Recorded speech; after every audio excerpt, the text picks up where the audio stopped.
Wow, Jesus. Welcome to another edition of the Adam Dunn Show. That was pretty loud, guys. Was it? On my end, it was fucking loud. Sorry about that. On me and our guest, Osama's side, it was loud as fuck. I mean, we've been pretty professional up until this point, so. We were so professional, and then that all happened, and it was like, what is going on, people? Welcome back to another edition of the Adam Dunn Show. I'm your host, Adam Dunn. Dave is not here, but he will be. It's weird. Uncut Bush will be here. He's getting makeup and stuff done right now. He's getting his makeup and hair done before he comes on to this illustrious program. But we do have our guest, and also James Bean, Man on the Seed, is coming in with Myth or what was it? Real or I don't know what the heck's the name of his. He's got some new game, another game show, another gamified Adam Dunn Show episode. But as promised, get out your notebooks, get ready to learn shit, because this is one of those episodes where we're all going to be like, whoa, man, didn't even know that, man. Wow, man. Because we have Osama from Trilogene Seeds, based out of Michigan, who are sort of specializing in Triploids, which are the hot button out there. Everybody in the cannabis world is now hearing about Triploids. Some of them for the first time. Some have heard about them for years.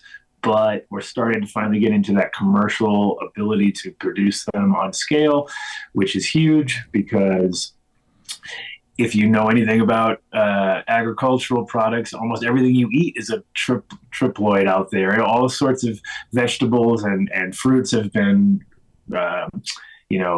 changed over the years for selection, and all those seedless watermelons you're eating and all those things out there, they're all selected for certain traits, and comparing them to the old version of what they were, they're nothing like the original. So cannabis has a whole next level of evolution coming on, because we've done natural selection, we've done feminization, we've done autoflowers. There's every few years there's another sort of tier, and now people are going to want auto triploid feminized. I need it now, and it better be all exactly like you say it's going to be. So just the fact that people even take that risk, I'm always impressed, because as a breeder, even on the feminized side, I got a little nervous, because you're telling people that you have like 99.9% tricked these plants to do exactly what you think they're going to do. And there's one thing we do know about cannabis: it loves to fucking have workaround. It loves to work around whatever you put into its place. It's going to figure out a way to get around it, So I'm super excited to talk to Osama, and Dave's here. God damn it, Dave! We tried so hard to keep you out. Fuck you. All you have to do is ask. That's it. Yep. You sad. Just have to ask. I would never want to see you all defeated and sad, not allowed on your own show. Darn. Well, we have our guest. Nice to see you guys. We have our guest. James Bean's going to come in a little while. And the Polar Vortex has started. It's happening. I was 5 minutes from the studio, and then my phone lit up, and I'm in big fucking trouble, man. I'm coming to you. There you go, Vinny. That was a good one. But that's exactly what happened. I just turned around. By the time I got to Boulder, it's white out right now. It was snowing in Golden, and had I come into the studio, the snow would stop. Yeah, because it's still sunny here and blue skies. Mm-hmm. Oh well, I had a similar thing, but mine was so Uncut arrived at 9:00 in the morning. He left his work. He got into his car and he drove straight here. He did not even go home. Holy fuck! He had it all planned out, and so he drove straight on through from Minnesota and got here around 9, and we hung out for a little bit. And he's like, "Well, what?" I was like, "Well, how are we gonna do this? Like, you're not gonna sleep?" He's like, "Well, I gotta get a couple hours sleep." And I'm like, "Okay." yeah, I'll be leaving around 2, so I'll see you up there. And then I got to the end of the driveway, and I just went like, this is never going to work, dude. He is going to sleep through, miss the show. He's going to drive all the way from Minnesota to be on the show, hang out with us, and miss the show. It was like an Adam Dunn show episode. I was like, that is what we do. That's our perfect. He's perfect. What do you mean? That's exactly what that's our boy. We drive, 14 hours straight to get to an event and get there right at the beginning of the event and be so tired and work that we can't even do the event. You know what I mean? So yeah. Anyway, a man after our own heart. So he'll join us. Love him. Love that guy. He'll join us at some point soon. And obviously for Patreon, because he is Patreon. He's half of our people right there. Our third. He's a third of our Patreon. If he doesn't log on, we would have no quorum. Exactly. That would be the end of it. We'd have to end the show. Well, no, it'd be Kelly, of course. It'd be the Kelly show. Can I get my fuck you Mark in here with me?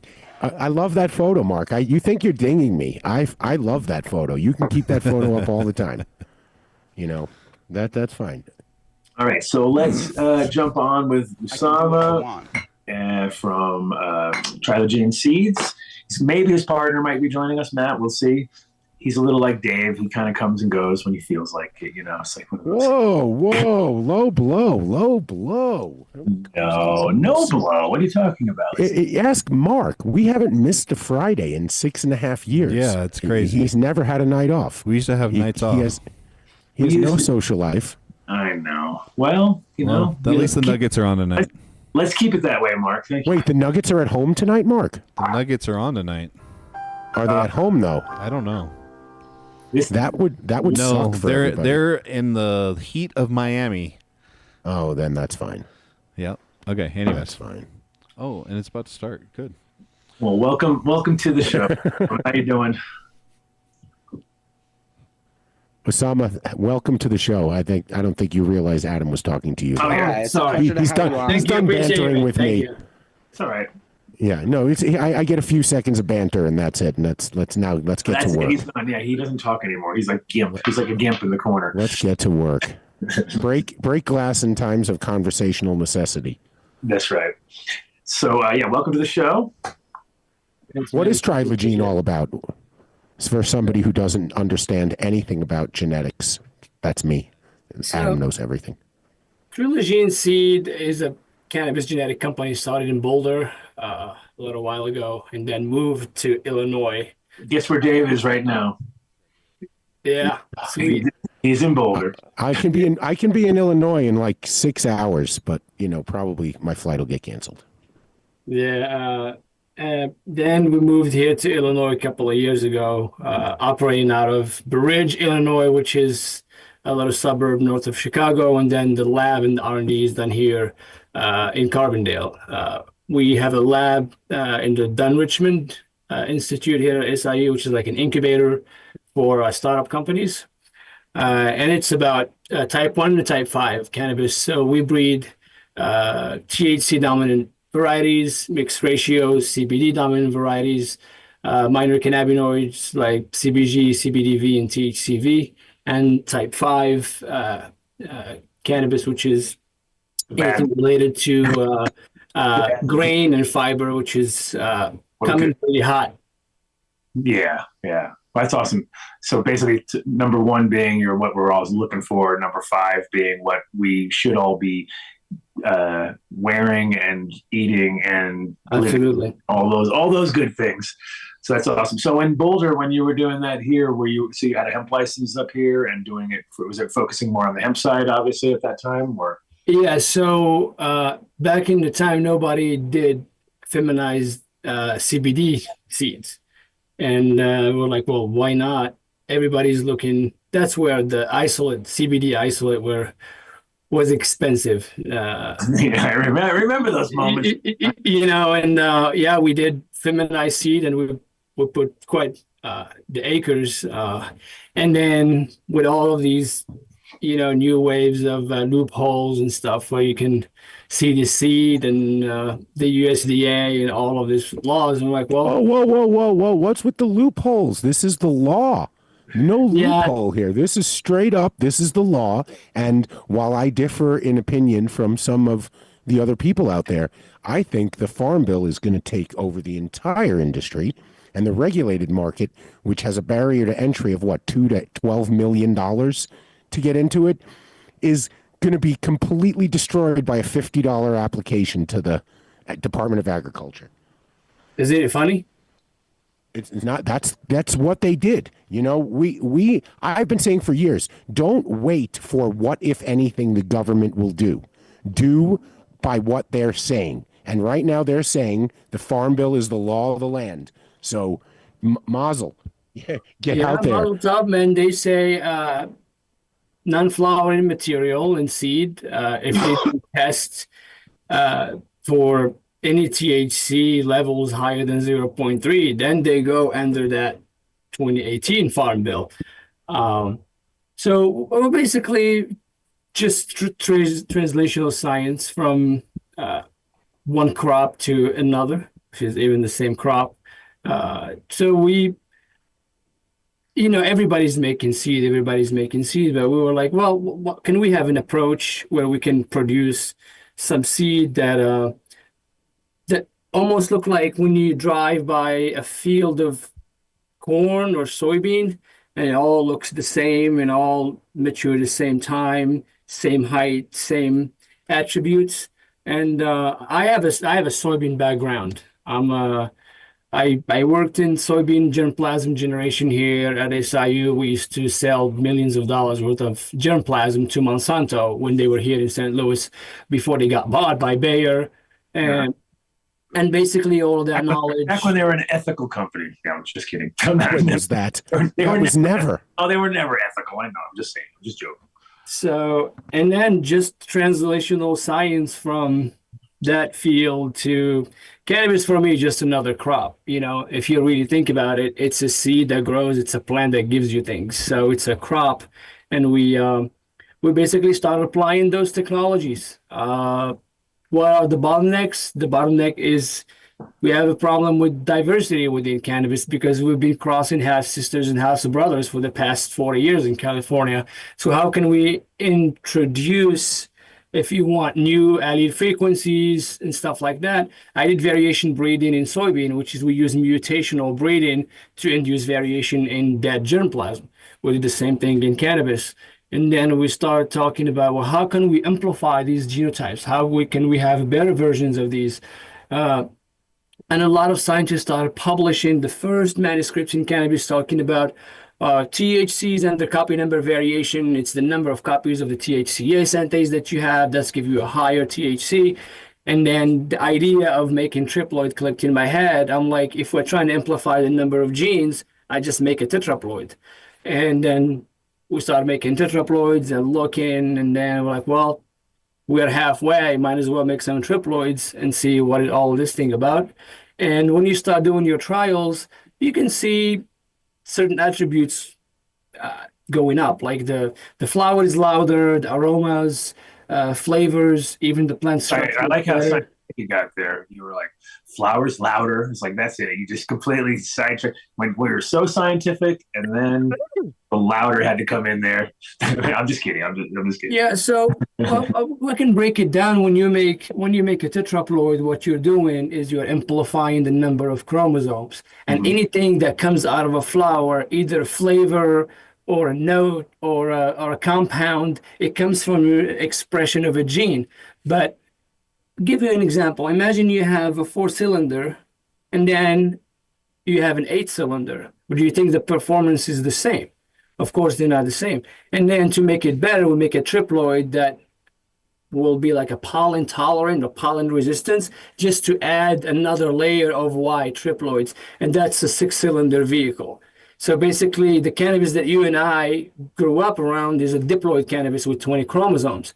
What we do in the lab is we use an anti-mitotic. We stop mitosis. So the chromosomes, instead of splitting in two sides of the cell, they all migrate to one side of the cell. And instead of having an haploid gamete, you have a diploid gamete, and then meets another one, and then you have a plant with 40 chromosomes instead of 20. But the 40 chromosome plant, you cannot commercialize that plant because you will be given competition Exactly. So we cross them back to diploids to reduce the number of chromosomes, and that what makes them sterile. And the sterile, we're just going to talk about this word sterile. At what point? So certain genotypes will probably make no seed. Other genotypes might make a little seed, just like when you eat a watermelon, you crack it open, it's a triploid. It's supposed to be seed-free, but you will find fewer white seed that will not bother you when you eat. It's the same concept in cannabis. The goal is not... Now, here's a question. This is one of the things I was exactly wondering, because from a breeder point of view, sometimes you get plants that produce those exact things, these like micro seeds, right, where they're not ever developing 100%, but they're there, and it completely affects the flavor of your cannabis. You know what I mean? Because at the end, if you're making extracts, no big deal. But if you're smoking flower, you totally notice it, because even though they're really small, they just have enough woody, weird, seedy vibe to them to fuck the entire thing up. So I was wondering if that is a common thing that might pop up with the triploids. Well, let's really understand why we are making these triploids. Mm-hmm. And this is an honest response. And someone will get butthurt, but I didn't make these triploids to someone who is growing 2-3 seeds in his tent, because that's not the target. My target is when the USDA said it's okay to feed chicken up to 25% of their feed of hemp. So what's going to happen is industrial hemp pollen going to be all over the place. So my target is John or Bob in Michigan, who is growing 5,000 acres for extraction, but next to it, Bucky and Roy Jethro are growing 5,000 acres of industrial. So in extraction, so you can't compare. So take a diploid seeded, take a triploid seeded, extract, and then look at the quality. But as I said, the home grower can benefit from other things. If my flower has a higher terpene content, if I have a higher trichome density, or if I have higher trichome heads for people washing for solventless things, if I have a louder smell than a diploid, those are the attributes that a home grower can benefit from. And another thing, the plant structures on these things is unbelievable. So you don't have to stake them and trellis them and all of that. So there's a lot of things that a home grower can benefit from. But the main goal of this triploid is someone who is doing 2-3 million seeds in a 4 or 5 hectares or whatever, more than the home grower. But the problem, what happened is the home growers are, most of them now, with maybe 1 or 2 accidents that happen in the industry, and everybody start bashing them. Oh my God, are these people? But what we need to be very tolerant when someone is bringing new technology. We need to give it the time to work well. The first seedless watermelon probably tasted like shit, or maybe they looked like shit, and it took them years to get to where they are right now. So give people the chance, or give them just the benefit of the doubt. Maybe something wrong happened there. We can't just judge the whole thing because a couple of bad sardines stunk the whole basket. You know what I'm saying? So and that's the thing about technology. Look at what they did to us with the vaccines. Bullshit that we have to see it unfold in front of us with people, young people like us, dying from fucking heart attacks, athletes dying from heart attacks. So what are we going to say? Science always unfolds and hits you really hard because that's the fucking reality of things. Nothing is perfect. Well, it's the same that happened with like when the first feminized seeds came out. It was like everybody, if you came in and thought that they were going to be 100%, then you're out of your mind, because nothing's 100%, right? So then, but you're also the luck of the draw. Like if you're buying a 10-pack, chances are you will be okay, because there's only going to, if it's done correctly.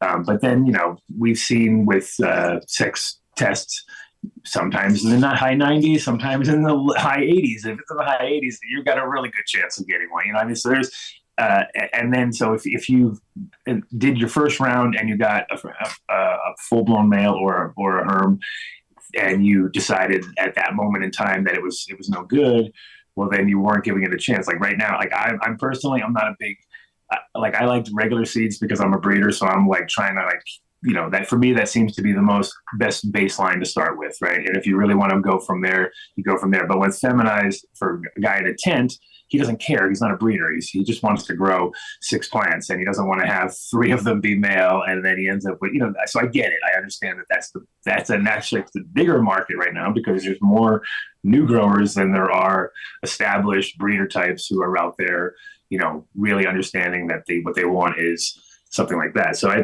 get it. You know, that's all. When feminized seeds were first being marketed years ago, 70% was considered feminized. You know, that's what they said. And you're right, for the home grower, they'll take 70% over 50-50. It just saves them space. But really, I understand your argument. If you're dealing with millions and millions and millions of plants, Adam was talking about this last week, you'd have one male plant can cover how many acres, how many hectares? Just one. So I mean, Colorado was a good example though, because they did tons of scale sort of hemp farming and hemp breeding. And there was a farm in Longmont, that 5-acre field. He literally put he knew exactly where to do it. He did one plant at the corner of that 5-acre field, and he got full saturation. You know what I mean? So I'm like, damn, imagine if you had, 20 plants in that area, it would even be worse. But so that's why I always, it's always nervous when you start doing any big numbers, because you got to be very vigilant. And when people hear feminized, they get usually a little lazy. They stop looking really hard, they're all good. And then all of a sudden that one pops its, ugly head. Let's talk about the sterile aspect that you were saying how that wasn't your focus, but it is part of the triploid sort of situation, isn't it, or not? Well, absolutely. The sterility, it was the goal, but certain genotypes will still produce some seed. Mm-hmm. Some genotypes won't produce any seed, and we have both. So now it's up to you to do your trials, do your statistics, get your p-values out, and then say, I have an index. I have 3 triploids. One of them, the index of how many, if you want seeded dry matter. You do your statistics, you grab a plant, you take the flower, and you do the weight, you remove the immature seed, and you say, my index is a gram, like it's 2 milligrams per gram. That's how much immature seed I have in this flower. And then the other one has a lower index. So it has less seed. So I'm going to release the one with the lowest index. But to just go there and say these are 100% sterile and they don't make seed, I won't personally. I won't say that statement because it doesn't exist yet. Yeah. The day we figured out how to really stop pollination, period, I can tell you that. But today, we are relying on the odd number of chromosome in the triploid to not have something viable. And the reason why people started this in the first place, it was to protect their genetics. The people were not why this started in the first place. Some people said, well, I don't want people to grab seed from my tomatoes. The Israelis put the gene stop in the tomatoes, and they said, okay, they can have the seed, but it will never grow. Like a Terminator gene, basically. So the Israelis been running the stuff forever. God dang.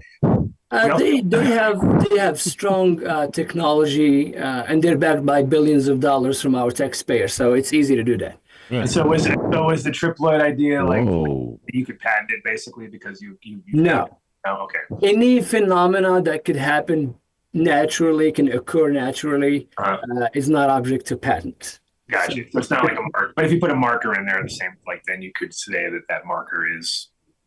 Markers are different. It's a unique attribute, right? Like, okay, hey, I want like a little marker that's like going like that when you look at it under a microscope. You're like, hey, fuck you, bitch. Fuck you. Yeah, those markers, the markers that exist that we can use in breeding, you'll have genetic markers that will be a single nucleotide polymorphism, which is one specific position in this gene in the genome everybody knows, SNP, single nucleotide polymorphism. There is microsatellite. There's a lot of kind of markers. The ones that we really look into are the copy numbers. So you have a variety with 5 copies, for example, of THCA, and you have another variety with 1 copy of THCA. The other markers that people will be looking into in the next 5 years, I would say, those are epigenetic markers. The thing about epigenetic markers, they're not inherited through generations, except DNA methylation, which is we can talk about DNA methylation and what it does in plants in another episode if you want. It's like a switch on and off. This is what DNA methylation does. It does this. It's a switch on and off that will stop the expression of certain gene, which basically just 1 carbon molecule and 3 molecules of hydrogen. It's a CH3 that goes into the lock and stop the key from going into that gene and will stop its expression. Osama, maybe let me ask just this question for everybody out there who's thinking the same thing I am. Is there a chance a scientist somewhere could fuck this up and start like the doomsday varietal that eventually leads to cannabis not pollinating and we lose the plant? Just please dispel that. Like, it can't, can it or can it? Everything is possible. Everything is possible, man. Life finds a way. Throwing you a softball. You're supposed to go, no fucking way. No, everything is possible in science, man. So plants are like humans, you know. If you fix a dog, if we figure out how to fix a plant, but that needs to go through generations and generations and generations. But like you said, cannabis is a weird species, and you'll always figure out how to fucking have babies, even if we snip everything. Yeah, you know? Well, for sure. I mean, it even shows when you let things go longer than normal, throwing out male flowers where they normally wouldn't, because they're like, hey, I need to survive. You know what I mean? Like, I'm gonna do this no matter if you let me or not. I'm gonna figure this out. So it's that's absolutely, and that's look with the triploid, we try to stop the plant from doing that, but for some reason, few cells will take the pollen and give you a seed. But what happened? Why did 98% of those cells, they didn't give any seed, but a couple of them did? So this is the plant trying to tell you, I'm going to figure out a way to bypass whatever you're going to do. And this is the beauty of cannabis. The phenotypic plasticity in cannabis is unbelievable. Yeah. I think also that those seeds tend to be super fucking good seeds too, because they really like try so hard to, they're always female, so that that's not a problem. If they're coming off, they should 100% be female, which is usually the case. And then on top of that, I've had really like great plants come off of those particular seeds, just because I feel like it's like really just throwing, it's like going in the last fucking thing, throwing everything at it, you know what I mean? Like, we got to make this work. And so, yeah, those I tell people, if you get one seed or something, hang on to those, because if you get a shitload, it's probably not the same. It's all spread out at that point. But if you only get 1 or 2, those are like the plant speaking to you, like, hey, keep trying to grow these ones, By the way, we got your partner Matt here. I didn't even, because I can only see what's on here until he pops up. But welcome, Matt. All good, guys. Hey, guys, thank you.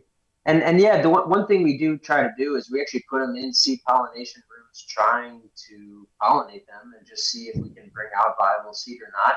I don't think we have. 3 different genotypes is all we've validated so far, but like Osama said, it's definitely possible. I don't think we've even tried to germinate any of those seeds. They're non-viable. There's no embryo on the inside. Like, it's, I don't say dust, but very similar to that of a seedless watermelon. Your microphone sucks, Matt. Just Oh, does it? Yeah. This is coming from a guy whose microphone usually sucks. Who has 2 microphones, one that works and one that doesn't work. So he's got 2 microphones right now on. The blue one is a faux microphone. It's real. It's just we'll know which one works better. Anyways, just thought I'd say that because I knew it wasn't Mark's fault, because Mark's only the best producer ever. Well, so I knew there had to be some kind of. I was letting him go. I didn't want to stop what he was saying, but I was definitely gonna say. Luckily, Osama's got his shit down. These are JBLs, man. They're supposed to be good. Is that that's much better. Whatever happened is much better.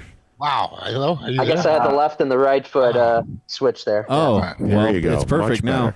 Now you're good. All right, sounds good. Phenotypic plasticity. Can There we you make go. a t-shirt of that? That's definitely t-shirt worthy. James, get on it. On it. Website dialed in. Put it in Grok. Put it in Grok. Yeah. Make a t-shirt. And that's actually one of our goals with some of these triploids is not just, seed populations that are really stable that you can grow at scale, but finding outliers of crosses that are triploids and being able to really push phenotypic plasticity to see what's possible. And I think the industry has worked for a long time on like reverse genetics, where you'll make a cross, you hunt it, you find a clone, you come back to that. Where some of the things that we do and are wanting to do more is forward genetics, so that we can actually understand the parental lines and how they're compatible and screen for different genes of interest and stuff. So it's just cool what biotechnology offers to get there faster for the same goal without it being GMO, without it crossing ethical lines in our mind. It's just using technology to get there quicker. So yeah, it's going to be fun to see. This summer we have like a bunch of huge hunts going on, huge population of tetraploids that we have to hunt and characterize, and now it's just matching them together. So yeah, it's gonna be fun. So when you're doing these pheno hunts, are these outdoors or these are indoors? This specific batch will mostly be indoor, mostly because Osama and I are just kind of scared shitless to be labeled and put into baskets of these guys are doing frankenweed, right? Like we want to be very careful with how we articulate this shit and let the science and the cat's out of the bag there, Matt. Hey man, Yeah. Just to tell you, you're about 20 minutes late, buddy.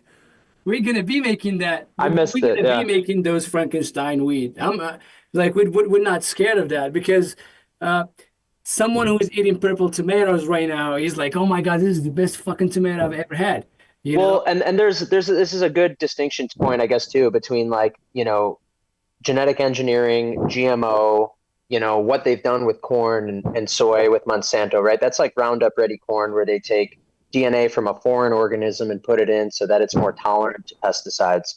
There's ways to use GMOs where it's a lot more ethical, where maybe it's not for the same application. And like, for example, taking like anthocyanin from beet, or knocking out the different pathways of cannabinoid production and focusing on the fatty acids or CBG so that there's no THC at all, or just the MEP pathway so it's just terps and no cannabinoids. There's just this is like the tip of the iceberg of what's possible because of where cannabis is and where those technologies are in general. So yeah, I agree. I think those are things we definitely want to explore because it's going to just push that plasticity even farther.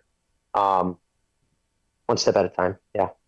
I'm seeing a movie right now where I'm sure you are. your Franken pollen gets out there. It completely starts killing off all of the cannabis strains we know of. And the most important person on the planet is James Bean, who has the largest seed bank anywhere ever. And so it's all about all of these special forces teams trying to find where he is to get his seeds, and Redman and Cheech and Chong save him or something like that. You're way ahead of my conspiracy theory, Dave. Way ahead of it. Throw that into Chat GPT right now. That's an epic picture. And honestly, it's funny because that's what, people think it's almost the exact opposite that is actually true. If you really look at the domestication of cannabis and how we kind of came here and got here, and what the Dutch did when they brought a bunch of hybridized varieties down to Morocco and parts of Africa. It totally changed and reshaped how things were. Just like a lot of the Spanish breeders, putting out a lot of bulk seed that were gelato, but it was some unknown parent that was crossed to gelato, and then now it's marketed and home growers are buying packs of gelato that's not gelato. So triploids actually offer you to keep it true to type and guarantee that it stays pure. Because it's impossible to pollinate. So one of my goals is ultimately to offer a lot of the best staple lines, the sour Ds, the chem Ds, the cookies, whatever, in a triploid version, so that guaranteed, undoubtedly, that is what you're supposed to be getting. So it's almost like a certificate of authenticity that you can kind of guarantee from a genetic level. Well, at least I see. Yeah, at least you can for the ones that are grown there. The problem is, I mean, obviously, if they're sterile and they don't produce seeds, that's one thing. But because it's exactly what you said before. Whenever somebody has the unknown male, right? You know, it's like that's literally 50% of the fucking what's going on there, and that just immediately turns it left or right. There's not usually unless what they crossed it with was another gelato cross. Therefore, it's 75%, so you're maybe a little bit better or whatever. But in general, the name game, because it's been going on forever, and the problem is that like people think that when they have it, they have it. I've always explained that to people, like it's just like dogs, you know. If I have a breeder and and we have puppies, and you get those puppies, it doesn't guarantee it's as smart as the mom or as on point. It could be a completely different dog. It might look similar, but it doesn't have any of the same characteristics. You know, happens with people too, buddy. Oh, I know. Happens all the way. It sure does. Yes, we've seen your family, Dave. Hey now. But I do get the how good looking they are. I get the ability to at least know that what you got is not, because it doesn't matter in the generation. What I was trying to say before is it doesn't matter in that generation, because it's like if it's sterile, it's sterile. So of course it can't produce seeds. But the scary the part that you at least eliminate the shysters out there who would take those and then pretend like they have whatever you just gave them because they crossed it to whatever else. So and like and the things that we like love about these varieties, they come with flaws too, right? Like a lot of like the best lines to smoke are finicky and not good yielders and susceptible to pathogens. Most of right? Them. What? I never heard of such a fucking accusation. If you can make it stronger and more resistant and stronger cellulose and lignin content, so it actually holds up its buds all the way through, like, you know, that's just making a better product in my opinion. So I don't see how people can hate that. Yeah, like definitely like cookies and tangent, all those things are all just terrible structure plants. You know what I mean? They don't have the integrity to hold themselves properly. That's what happened when you do a lot of inbreeding. Imagine you are in Pigeon Forge, Tennessee, right? You're in the hot. We got a lot of fans in there, bro. Here he goes. At least you didn't do the Mr. Soul. Okay, so you got one girl, she's got huge tits, right? Slow down. So it's an inbreeding depression. So imagine if I would say royal family. Royal family is a great way to look at that. Royal family. Let's just say royal family. Royal right? family. You see how ugly the British royal family is? Do you see how ugly they are? Do you see their teeth and their skin? Do you see that? That's what happened when it's like Austin Powers. Sisters and cousins are fucking each other's. That's exactly what happened. Yeah. You know, you start getting those pale, greasy, spotty tooth kind of. But and then every now and then you get the redhead pop out, right? Every now and then. Usama, hey, Usama, you have any plans to go to the UK? Change them. The redhead that popped out happened to look exactly like the trainer, of Princess Di. That was the funniest part. Oh, look at the trainer. The trainer looks exactly like him. That's kind of weird. So we're not thinking that. Harry's not Real? There was like a genetic outlier. Yeah, of course not. Oh, all right. Maybe you didn't know that. Come on, come on, I knew that. I don't know that there's been one in the royal family. Test and prove it. You know, we can see the DNA. We can sequence that DNA. We can look for SNPs of the royal family. They have a haplotype. Let me tell you this. The British royal family, they have a haplotype, meaning that they have a certain set of SNPs in specific regions of the genome that they all share. If that guy was not from them, you're going to have, especially if, I don't know, if the trainer was from a specific ethnic group, I can find that fucking haplotype, and I can tell you that's a bastard. Ah, there you go. Well, that's why Harry's in the States now, I guess, right? Yeah. There's another movie to be made about somebody trying to get a hold of Harry's DNA. Right. Well, you wouldn't even need Harry's DNA, right? You could need any of his lineage. So now, so I was picking up there earlier from what Matt was saying. These plants, you guys are telling me they're going to be healthier and stronger than, say, a normal non-triploid plant. Yeah, I think the best way it's been described, and I think this is the best way we're going to articulate it, is just this. It's a cylinder engine thing, right? So instead of a 4-cylinder engine, sour D, you're going to have a 6-cylinder engine, sour D. You technically could even have an 8-cylinder, sour D, but the nature of it makes a lot more sense to release a triploid rather than a tetraploid.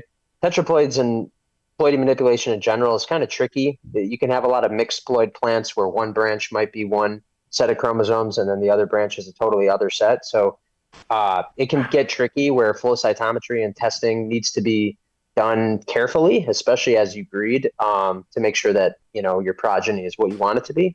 But yeah, it's just you're making the engine size bigger. So I hate to say cannabinoids and terps, but from the diploid to triploid version on everything we've made, it's always gone up. Terps, cannabinoids, inflorescence size, flowering time, lignin content, cellulose content, vigor. I mean, it's just like a lot of the stuff you want to select for anyways, a breeder, you just see it better. And to be honest, we've done like some of our first tetraploids that we made were almost, I don't want to say an accident, but we got lucky with lines that we wouldn't necessarily choose as our number one lines. And then we kind of just kept developing it from there. But the reality is, if we took the best of the best in the industry now and started to make them, I'm confident from what we've seen, it would just be a better version. And that's what we're doing now, is we just have a better population of genetics that we're making tetraploids where it's more feasible to current market standards rather than just what we got lucky on. Let's dive a little bit into tetraploids in general, just because a lot of listeners don't even know what a tetraploid is. They're like, what the hell are these fucking guys talking about? In nature, right? So naturally occurring ones, for instance, would be like visual markers would be like branching of multiple branching where there shouldn't be branching technically, right? And that would be the kind of, what would be the selection for a tetraploid if somebody was to run across one? How would they identify one? Well, you can't identify a tetraploid just by looking at them unless they're in an early stage. Uh-huh. The early stage when we make them, for example, we start with the population of diploid, we do our seed treatments, and they usually have a shorter hypocotyle, and they have a very slow growth in the beginning. The size of the hypocotyle is really thick. They almost look like a mushroom when you look at them.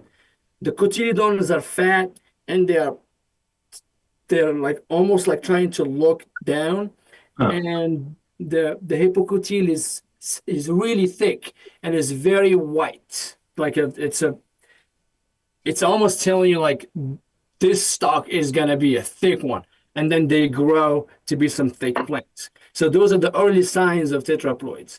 Okay. This is in the making. But when you have them as seed and you grow them, it's just a vigorous seedling by nature. It's well, and the seed itself, like the embryo is bigger. So if you show like a diploid seed and a tetraploid seed, I'll see if I can throw up a picture. You can clearly see it's a lot bigger embryo. A lot of people think they're like industrial regular seeds because those are typically bigger. So sometimes when we send them out, they're like, hey, you sent me regs. They're like, no, those are fem triploids. They're just big. I'll try to pull up a picture while we're talking. Yeah, and the only way you can identify tetraploids by flow cytometry analysis. So you take a leaf, and I'll explain flow cytometry. No, Dave, don't start with. I'll tell you what's going on. Dave, don't you start. Oh, you don't have to explain it to me. I know all about it. No, so what you do is you take a leaf and you extract nuclei. The nuclei is where your nuclear DNA is where the juice is. And you extract those nuclei, you run them in a flow cytometry machine. And what happened is the nuclei start going through this laser, and the laser is detecting the quantity of DNA in those nuclei. So whatever diploid, they have a standard. So a diploid will have a mass. And then the tetraploid, you will see, well, if this mass is A, and the mass of this one is 2x A, So I have double the chromosomes here. That you take it to the next step. The next step is chromosome counting. So you stain those chromosomes and then you count them. We have machines that will look into the nuclei and count your chromosomes. And that when you can really confirm that I have a tetraploid by flow cytometry and chromosome counting. Of course. That's what I was going to say. Exactly. So, because again, like cannabis industry is always, it's like buzzwords. People love to throw them around. It's always even like it's funny how now everybody's all about phenotype or phenohunts and phenotypical expressions, things like that. But in the beginning, nobody even knew what the fuck. Half the time you say pheno, they didn't know what you were talking about. But what I was wondering was, because tetraploid has been thrown around a lot, and again, like what I was asking about was obviously not a tetraploid. So I'm wondering, when you get, like, for instance, a plant with say you have 3 branches instead of 2, right? Normally you have them, they're opposite of each other, and sometimes you get one that has 3 of them, right? Now that was what people used to call tetraploids back then. They didn't know what anything was. They're like, that's a tetraploid. And then if you have 4, that's a quad, but it wasn't, obviously. So do you know what the true terminology would be for a plant with that same morphology of having 3? I try to call it a tricotyledon, because what you have the plant growing, and then the first cotyledon, instead of 2, you have 3. I've seen those plants before, but they are just diploid plants. Got you. Yeah. There's nothing at the genetic level different about those plants. It's just more. What if you're gonna use the word epigenetic, you have to do an epigenetic profiling to understand what happened. There is anything different. There is a transcription factor that is different. There is a DNA methylation in a pathway of cotyledon formation that is different. Mm-hmm. Unless someone does this, we can't just throw names and call.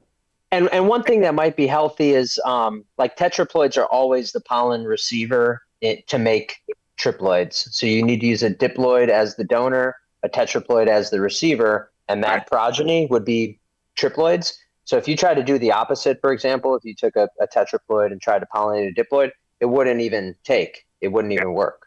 Yeah. So it's always a peg into a round hole.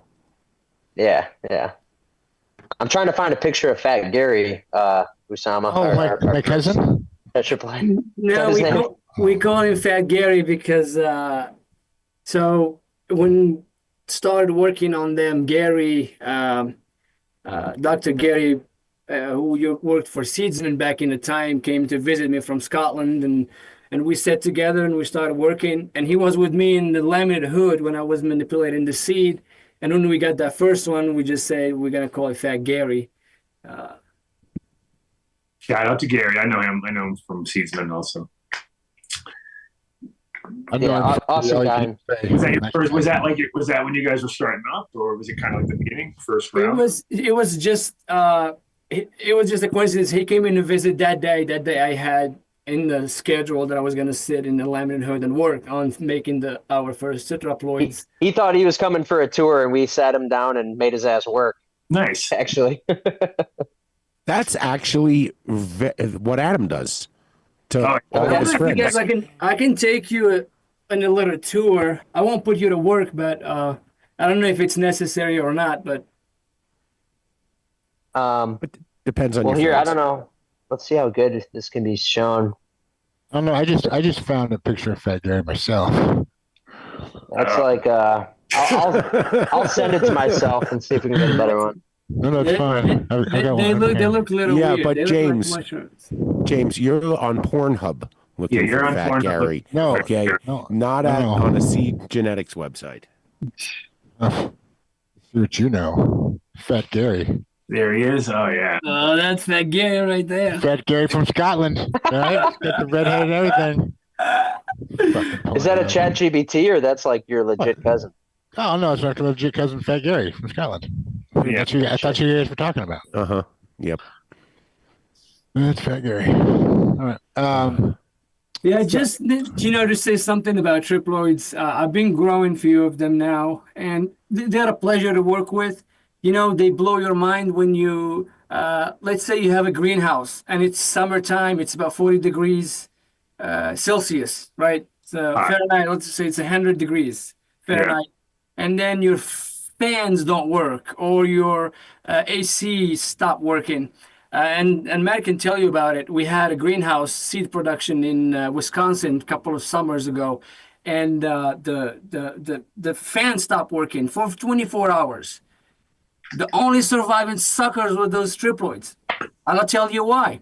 Imagine you have a house with 100 windows, and then you have a house next to it with just 10 windows, and it gets really hot outside, and your AC doesn't work, and you have to shut down the windows. A triploid will take less time to shut down 10 windows, while a fucking diploid is fighting 100 windows to so. So the windows in the leaves, they're the stomata. The stomata, they open and they close, and they do the gas exchange, right? Sure. The stomata density in triploids and tetraploids is way, way, way, way lower than the regular diploids. So they sweat less, so they control the humidity within the plants. So in case of accidents, you have a high abiotic stress tolerance from these triploids. I'll give you another attribute that nobody's talking about: herbivory. Herbivory? You're growing 5,000 acres. Herbivory? Yes. Herbivory? Herbivory. So insects, they go and they feed on fucking plants, right? But if your cuticle in the leaf is thick, sure, the bugs cannot chew that stuff. So you're fighting herbivory. So these are the words that people don't use in the cannabis industry, but we use them in fucking soybean and corn because it's a word of agriculture. Yeah, I mean, it's like for some industries, bricks is the most important thing. You know what I mean? Because that's what they're shooting for. And in cannabis, people don't realize that bricks is an important thing, and they should be checking for it, but most people don't. And so it's like if you have certain goals, or if you show people how to register, and that's 100% with bricks. When you have a high bricks, you have the same situation where they're thick leaves. The bugs can't get through them. They don't even, if they come and they go like, fuck this, and they can, well, that's what I always tell everybody is like, you have whatever plant is sick in your room, it's throwing out signals that those, if there is insects in your room, they're going to go to that one first. You know what I mean? Because it's the weak one in the room. So healthy plant will make it through, even if there's an infestation of other things, you know what I mean? Because they don't have to worry about it. So it's easy. That's why you end up with these like the wrong kind of triploids, which are three kinds of problems. Like I got whitefly, got fucking, I got powdery mildew, and got spider mites. You know what I mean? Once you get something like that, you're done. You know what I mean? Because the plant just is like telling anything in the room, come and wipe me out. Eat me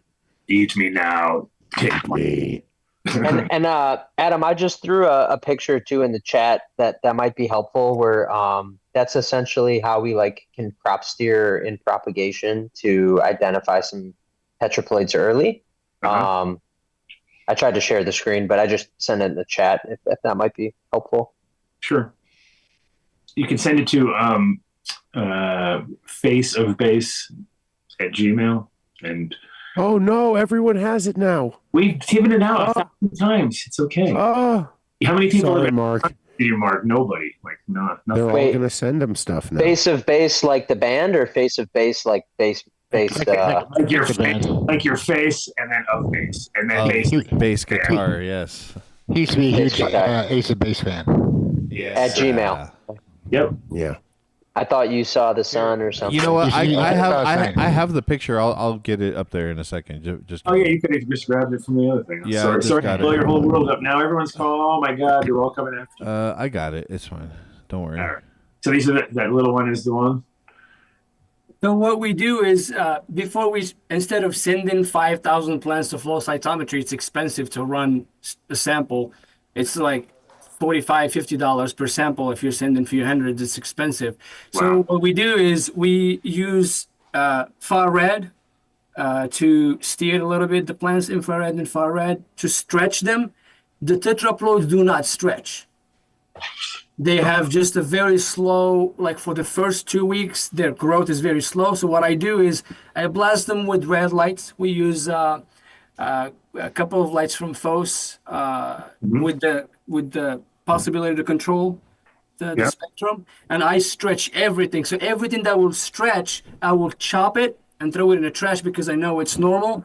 And the ones that do not stretch, those are the ones that I keep and I grow them. but it's really hard to keep them alive in the first 4 weeks. And I'm talking about the ones that we make in the lab because they're still trying to understand how to operate 40 chromosomes instead of 20. But it's really hard to keep them alive. So you lose most of them in those 4 weeks. And then the ones that will be transplanted, it's a growth behavior that I've never seen in my life where they just fucking take off. Imagine it's a jacked photosynthetic system. I have 40 genes pumping. It's 8 cylinders, just fucking go. So they will take all the light they can. They will take all the feed they can, and they just keep growing. I pushed some of them with like a 3.8 AC with a pH in the limits of the possible, like 5.4. And those fucking plants didn't give a shit. They just... Well, and it's funny because, you know, like strawberries, for example, are octoploids, right? So it's like, okay, well, if we could push it to a tetraploid, how much farther could you push it? I think there's a point of diminishing returns where the plant like implodes on itself. It just can't like take the extra chromosome count. So yeah, I don't think like octoploid cannabis and some of those other will ever work. But that's always the next question. Like turtles. It's the problem with ploidy manipulation is when you load the cell, you slow down the system because, as I said, try to take a 4-cylinder car and shove an 8-cylinder engine in it. A Geometry would be fucking fast as hell, man. But the body, the chassis of the car may be fucked up because you're adding more power. So thank God the photosynthetic system builds that chassis of a tetraploid for her to be able to operate. So out the gate, like the standard, like you say that are the seeds then that I germinate that when I get to my house or in my garden going to be slower? And no, what you have in your garden is a triploid, not a tetraploid. Okay. I would never sell you a tetraploid unless you pay me $100,000 for a 10-pack. Right. Oh. Your price has been set there. No, Adam, you can start a company. You can start a company with a handful of tetraploid seeds because that's what everybody is looking for. To make a tetraploid is not easy. You can start a company with a handful of bag seeds. You know what I'm saying? People are doing it every day, actually. Yeah, I would say, But that's cool. It sounds like science. And then from what I heard the other day, too, the seeds themselves are different, right? Like they're a bigger seed? They're bigger seed just because... the embryo. So the cannabis seed is... Wow, that's big. That's a big seed right there. So what you have is you have a coat, quote, like the coat of the seed has fatty acids. The inside of the seed, which is the embryo that dictates the size of the seed, has 2 storage protein. Right? You have an exuding and you have an albumin. And what happened is those are coded by genes. So when you double the number of chromosomes, you double the numbers of those genes, so the expression of those 2 genes is higher, and by consequence, you are making higher protein content, which is giving you a bigger seed because the results protein are being made in a very, just making more of it. If this seed has a 30% protein, a triploid seed might have an increase of 25, 32, 40%. And if I'll send a couple of pictures to see the difference. The difference is sometimes between a diploid and a tetraploid, it's 3-4 times bigger. And we'll send you the pictures to really see full mature seeds. Just you cannot compare. And I think some of that translate into the vigor of the seedling. If your storage protein is big, which means that the embryo had a lot of food to grow into the seedling.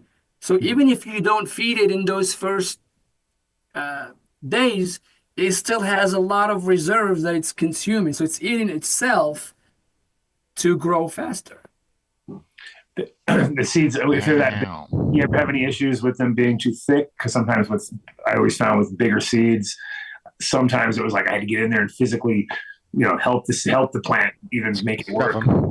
Yes, sometimes when that coat is really thick, for germination. Some people they go, oh, these are not germinating. No, they just need a little more time because they need the water to go through that, break for the radicle to come out.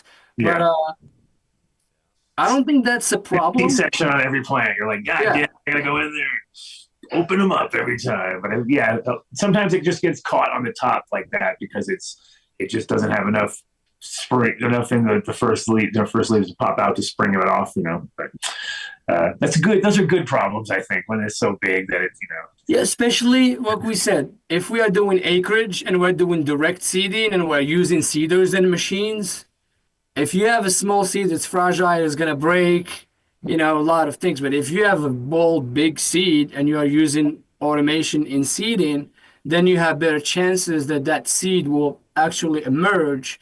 Sure. It's and what you were saying earlier, even about like industrial hemp and the commoditization of industrial hemp. And, wow. Oh, can you guys hear me better? Oh yeah, I'm just super high. You just got like super close to me all of a sudden. But just higher fatty acids, higher amino acids, higher protein content. When you look at like how much feed per acre you can really produce, I mean, a ploidy manipulated line will double, maybe even triple what you can pull from a diploid. So there's, we breed CBD and industrial hemp stuff too beyond THC. So we have interest in like other pathways and other fatty acids, and kind of going upstream in the pathway. Is there any, I mean, I get it with the seeds 100%, but is there any benefits on the fiber? Like, is there any, because fiber content, would it be, has anybody done any testing with that? Just because we're like the herds are the fiber of just I'd imagine it'd be all a little bit increased, right? Yeah. Lignin, cellulose, Osama, you can even dive more into that, but like the long fibers could be longer. Herd and long strain fibers are totally different style of cultivars, and part of it is processing, especially like industrial large scale processing, has still been getting figured out. There's like people in Europe and China that have been doing it ways for certain generations, and then there's kind of some of the new age guys in America that are trying to use reverse pyrolysis and all types of crazy shit to break down the fibers. So I think part of it is just the supply chain has figured out their processing. The one problem is for instance, in the hemp side, because that's what I was doing too, a lot of hemp fiber stuff, and really the problem is that people kind of overthink it and they want to make cellulose, or they want to make rayon basically out of hemp. You know what I mean? So they're trying to, which is kind of how the bamboo story, the whole bamboo thing was a little bit of a sham, a little bit of greenwashing there, because you're like, wow, bamboo, that's really healthy. And it's like, how the hell do they make this so soft? And you're like, well, let me tell you, they liquefy it in chemicals and then they spin it out. So you're like, it lost the entire eco side of it all. You know what I mean? And I think that's the problem, is that when over processing with hemp is unnecessary. You know what I mean? Well, another part just from the growing aspect is just planting density. A lot of these industrial lines that are quote unquote fiber lines, it's because they plant a million, 1.2 seeds on 1 acre. Sure. If I do that with a THC line, in a lot of cases, you'll get the same result. Yeah. And they won't have lateral branching, right? And they get a little bonus at the top. a little bonus. Little something extra. Little something at the top there. I'll just take the top part. You guys take the fiber. Everybody's happy. That's definitely a way to look at it. But I always think tri crops are the best anyway. When you have a thing that can produce really good seed, some fiber or some herd, and produce flower, it's the best.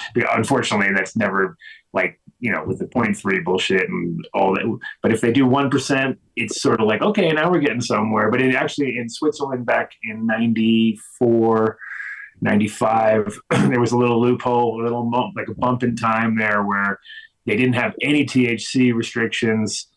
And it was basically everybody just went gangbusters up there, started growing hemp, quote unquote, with no fencing, no nothing, just get their permit, go out there and fill it with Afghan seeds, and then come in with a combine and then just cut the shit down. And then they were putting it into pillows. They had a pillowcase, or they'd take a pillowcase and they'd fill it up with the weed.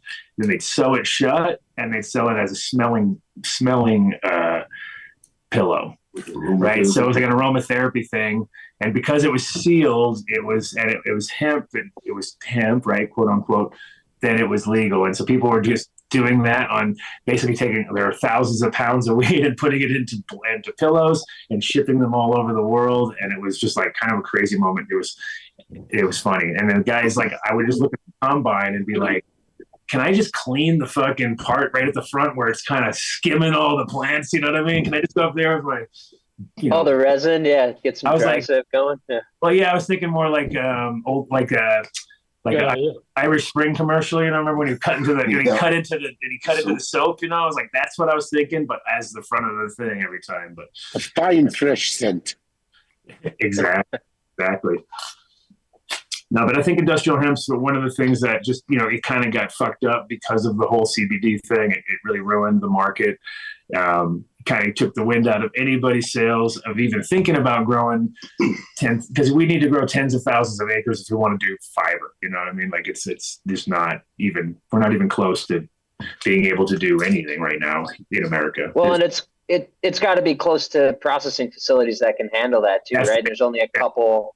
There's like North Carolina, there's one, and there's another one. And there's two or three that actually. There's one here in Colorado, which is one in Oregon, I think, which is Enviro Textiles up in Glenwood Springs, and that's Summer Star and her mom Barbara Philippone, and they actually Barbara was deep in the whole China hemp game from the late 80s, early 90s. So she's and China's the same way. China, there's only like 3 or 4 really good people that can actually work with hemp properly, because everybody else is like it's just like a small little guy working underneath those people anyway. But the 3 or 4 big people that actually do it, it's like it's the quality of their machinery has to be so high because hemp is such a strong material, and it's like people who try to work with it who don't understand it end up having to like go out and redo everything because it just tears their machines up. You know what I mean? Because the stuff's it's always the best. The thing I love about hemp is it's always the highest quality. It doesn't matter what it is. If it's fiber, if it's oil, if it's like any kind of byproduct, it always seems to be the best. Like the paper that you make from it is document quality. You know what I mean? The fiber that you make from it is like wedding dress quality, and so everything you do is just like the best. So that's the best part about working with it, really. So what tears up the most, but is it the resin? Whoa, where the hell did that guy come from? Good. I know. Look at him. Oh, the fuck. Ladies and gentlemen, it can disappear. Presenting Uncut Bush. Oh, hey. What's up, buddy? He's in the house. He's back. Shit out of me. I had no idea. What tears it up is it's tensile strength, basically. I mean, like stronger with hemp fiber. You can take a plant and just smack it a few times, break out once it's dried out, and red it a little bit, and you can break it up, and then those fibers on the outside, you give it like 2 or 3 like rolls around, and then 2 people can't break it apart, as hard as they want. So it's like and that's just like right out of the field, just redded, letting it sit and decompose a little bit, and there you go, ready to go. So it's such an amazing plant.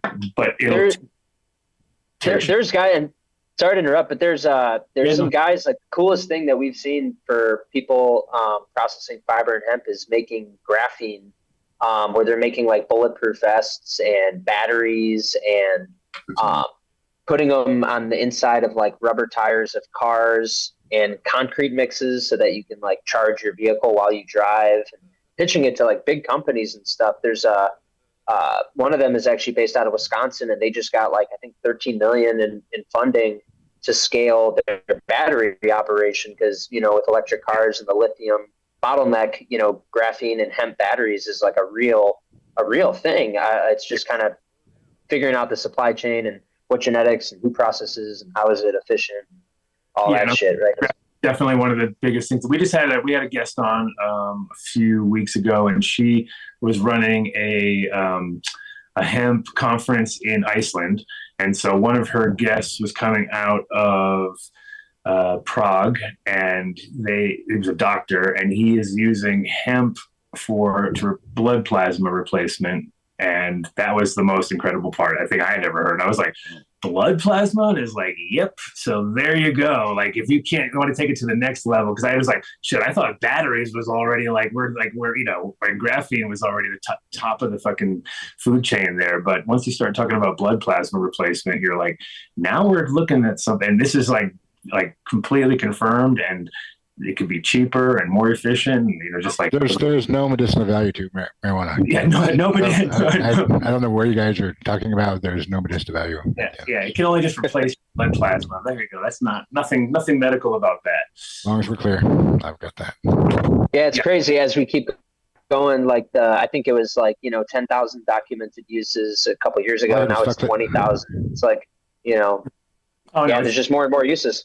I mean, in 1937, there was 50,000 uses already at that point in time. And that was when they weren't even looking at it at a cellular level. They were just like, hey, and we can do this with it, and we can turn that oil into that. And that was at that moment in time, 50,000 uses that they had already figured out. And that was in a Popular Mechanics episode, or edition. They had it, that was the last moment before they said, oh, shit.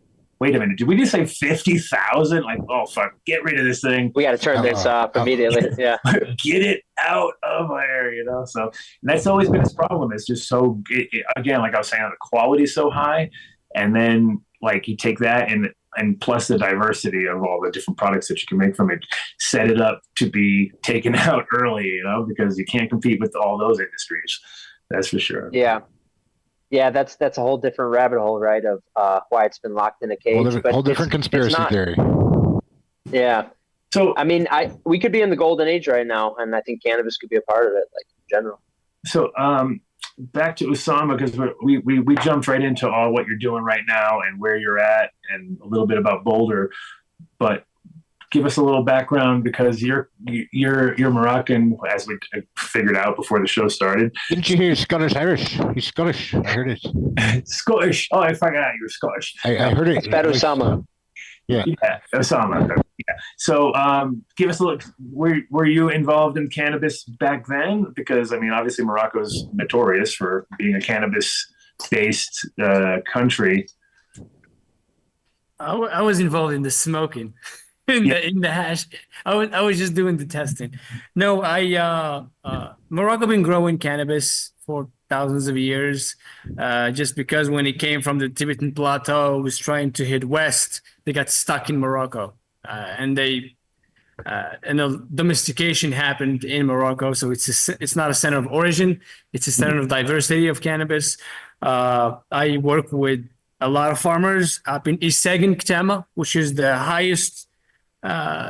If you want counties where cannabis is grown, that's the original Emerald Prime. That's the Humboldt County of Morocco right there, for sure. Yeah. If you want, we are at 2,000 meters elevation above sea level, so you are right there above the clouds, like you are in Salmon Creek. If you want a Salmon Creek, there you go. It's the Salmon Creek. The Salmon Creek. East Sagan is the Salmon Creek. If you want, you have to go above the clouds, and then you see the farms. Yeah. I am involved with a co-op up there, led by Adbib. He's this old man. He speaks at the UN all over the place. He is, if you want, voted by the UN to defend indigenous people's right to grow poppy, coca, and cannabis. Wow. And we have this project of EU GMP certified Moroccan hashish. We're not producing no flower. We're not producing vapes or anything. Something that European been consuming for ages, and we just want to get them that in EU GMP format. So, and we strictly grow Beldia, so we can keep that patrimoine, if you want, that appellation d'origine, that craft hashish, in coming from those genetics, instead of all the hybrids that have been brought in the late 70s, 80s by the Dutch, all the Critica and Amnesia and all of these things. Dutch. And is it happening? And it happened again now, right? With all the gelatos and all that kind of stuff too. I'm sure there's. The cool thing where we grow, we are at the roof. Mm-hmm. It's like a rooftop party while everybody is partying underground. So nothing comes to us. There is no influence. Pollen cannot climb and come all the way up because there is a heavy environment pushing. Oh, so I wondered. I was like, why is it so important he's high? So they're super high and they're high, but I get it now, Paul. You're not gonna. The pond does not go there. Yeah, so I know. Altitude always helps up to a certain point, and then and on the other side of the mountain, we have the Mediterranean, and it's just pushing all of that iodine in the morning. So it makes a microclimate in that area. That's why you combine that to the sun drying, oxidation of terpenes. That what makes that hash, and then the way they do it and all of that. And then, and even just the flower being seeded itself, like, people don't talk about just running seeded flower, and does that have any influence in the profile at all? I'm curious of that. I don't know, Osama, is that studied at all or known? No, it's not studied, but I think when you make hash out of a seeded plant, you allow the plants to finish the cycle, to give everything that's in there. You combine that to a lot of different factors that what makes the Moroccan hash what it is. It's just like I think it definitely isn't as strong though, because for sure when the plants once they get hit with pollen, they really do, the numbers drop drastically. It's like there's not even close. Like there's like complete. It doesn't matter. So well, I think those people. For those people, it doesn't matter because I get it. No, I get it. The seed for the next season. For those people, but for smoking it. Yeah, but I'm just saying the quality. Like if you were going to do a comparison on the numbers, if you're running the numbers, you're like, holy shit, it just dropped by about 40% cannabinoid production. You know what I mean? Because it has no reason to do that. It's just now it's really focused on the seeds, and so it makes seeds. And I think that it doesn't. What also is important is that the people who are smoking, because you're still concentrating it when you make the hash, so you're going to bring it back up to a certain point. And I think the higher THC stuff doesn't necessarily make better hash. You know what I mean? Like a lot of times it doesn't, because it makes hash that's more. It's got a more tighter sort of profile. But it's less pleasant almost, you know what I mean? Because the pleasant, like the real good Moroccan hash actually makes you feel like you're floating a little bit, right? It's got a little bit of that floaty vibe. It's made so high and not sleepy at times. And it's the flavonoids. It's like the other intangibles that maybe we're overlooking. I feel like that are giving you that euphoria, it's a little brighter high than a lot of the, like Afghan is like very glump, it's like a lot more CBN sort of heavy. A good charas is a little bit also like can go right if it's split there. It can sometimes be really uppity and flowery, and it can sometimes be a little bit more sedative, you know what I mean? But that's also because of how mature everything gets or not. And that's here's another question about Morocco though. Now in the Reef Mountains, like not so much where you're at, not super high up, but more in the commercial area where it's all terraced and everybody's just banging out crops. They flower super early too, right? They're not even they're done before September even, right? September, like mid-September is the threshold where everything is already harvested and done. Yeah. So but end of August is like kind of when things start happening. So, and when do those start to flower? Like March or June or something? The Bildia has a really short cycle. Yeah. I tried to grow it here in Southern Illinois, and it started flowering while everything was like in veg. So we go in the soil. People start putting seed right after that last frost in altitude. It's like that March, late March. People starting their seedlings. April, people are in the field, and by June you start seeing that flip signs of flower. Yeah. Gotcha. And then they have about a full 60 days possible maybe or something to flower. Depending on one versant. If you are in the valley, you kind of all the genetics follow the same rhythm. But if you are growing in the mountains, it depends on one versant. Are you facing the sun? Are you behind the sun? And some of them will have a longer season. Some of them will have a shorter season. So even in the Bildia, you have different populations. It depends on one region, actually, the seed is from. Yeah. So it's always interesting to see these commercial hybrids going down there. And and you change the environment and you see what they do. Most of the genetics did pretty well. Some of them were just a little bit late for that area. And what about, and did people fall for the whole auto story down there too? No, it doesn't, because I was wondering if it were comparable, since there's such a quick flowering thing down there and they're done so early, that if they would just think like it's kind of similar time frame. No, they're photoperiodic. They just have a different memory of the I'm not asking about that. I'm asking about, did people bring autos down there and try them at all? They don't. No, because I think it would be, because I did hear about groups trying them and not liking them at all, and getting all pissed off because the problem with autos is they're going to be really small, so if you're especially in a place like that that's a little extreme, because they're going right into the ground and it's dry and not really it's not the same as somebody in there with their pro mix indoors in a tent, you know what I mean, where they get babied every day, you know what I mean. So it has to have a lot of vigor to be able to work those spots. So how old do you think the oldest lines are there that are in Morocco that haven't been tainted yet, do you think? I can't tell you how old they are, but some of the lineage is, if you really dig and you do a carbon datation and all of that crap, you might find genotypes that came from the Tibetan Plateau around 10, 12,000 years ago. Wow. And they've been those populations have been grown and maintained mostly by female. This is something people need to know. In the reef, men do not grow cannabis. It's the females, the women. The women in the reef, they maintain the genetics, they grow, they clean the fields, they harvest it. And then they will come to do the knocking and the sifting. So Moroccan women been the pioneer of genetic conservation for thousands of years. Shout out to all of our female listeners and growers. But then when it gets to the process, and the guys want to take over and take all the credit, right? They do, just because of they're gonna epigenetics. They do their thing. They smoke. They do all of that, and don't forget you are in a Muslim country. So even though the women are involved in the industry upstream, they're still conservative people, and they. Men here and women over there, and everybody got a job in the supply chain, Right.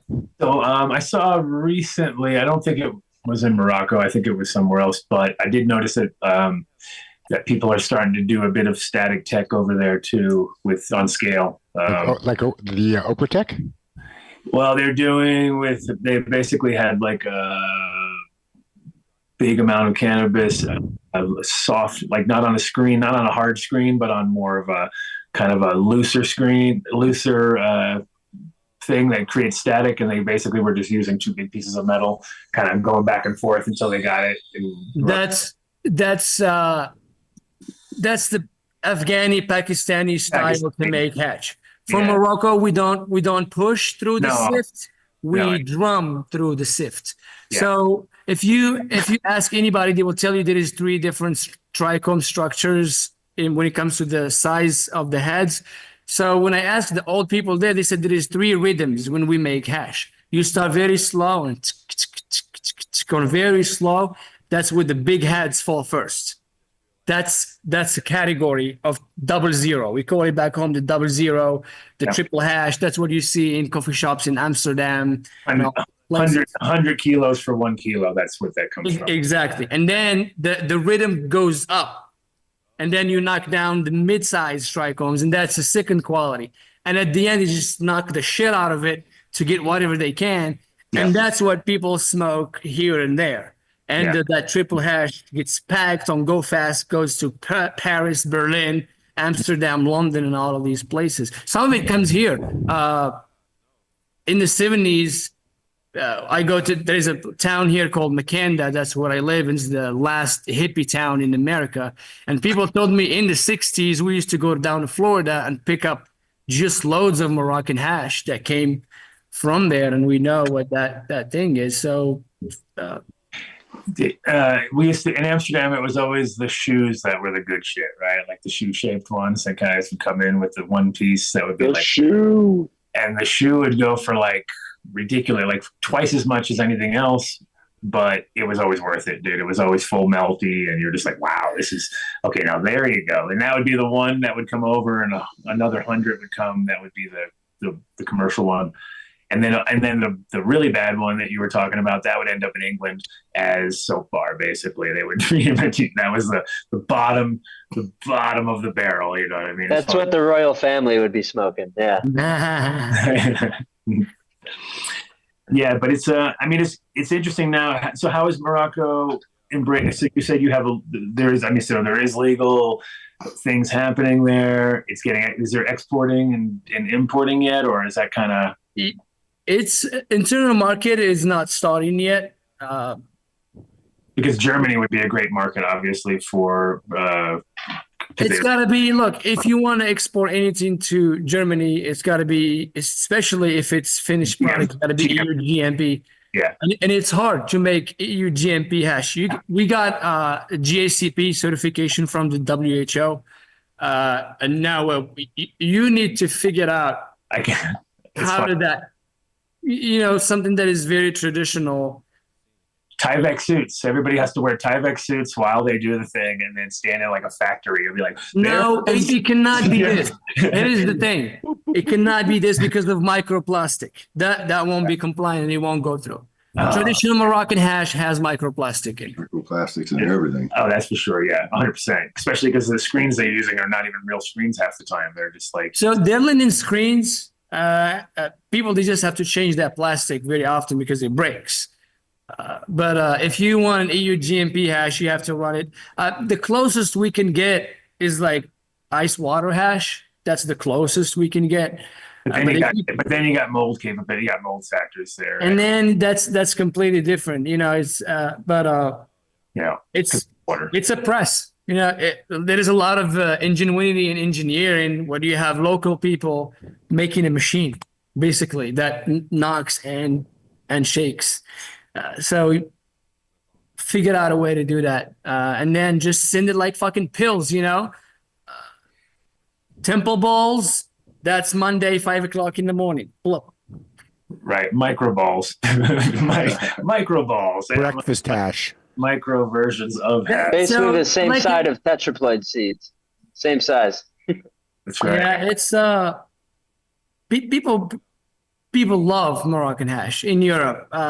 You've been there, you know what's up. It's they're the largest exporters of any of them, right? I mean, they basically keep it rolling. I mean, I'm sure Afghanistan has a lot of hash too, but it's all mixed up too. And it's coming from a much bigger region too, if you look at it, because Morocco's so small and so condensed and so many people in that same area doing, living off of it. And it's a terroir situation too, because it's like you're never going to recreate it in somewhere else in scale like that. That's why I wonder, because there's a group out here in Colorado that's the Hashery, I think they're called, and they're trying to do their own versions of different hashes, of course, and I even said to them exactly the same thing. I was like, well, you could do it, but how are you doing? And they're like, well, we start with water hash. And I'm like, well, you can't do that. That's exactly the opposite of the whole thing about it is it has to be dry sieve to begin with for sure.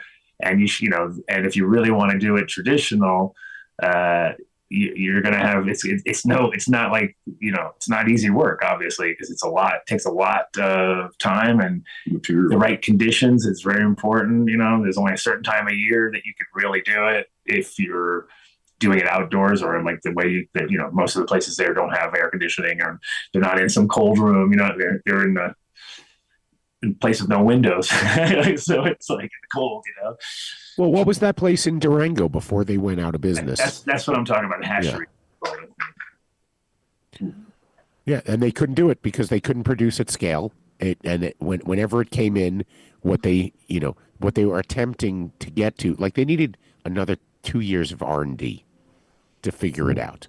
I mean, that's what really happened. They hit the market too quickly because they were filling a void that wasn't there. Well, the first thing you learn when you're making hash is that it takes enough time just to make enough hash for yourself that it's really impossible to start thinking about it on scale unless you want to get in a lot of help, because true hash, true handmade hash is nothing but work. It's all sorting and selecting, and it's like constant, and now people are feeling it because static has become such a popular thing that they realize, like, even though you've pulled out all this material, now you have to go through another entire step to get to that point where and that step basically eliminates another 90% of your initial product to begin with, or like 90, but 70 to 80% of your product has to go in the trash, So it's refining hash is the hardest part. It's really hard. It's disappearing atom.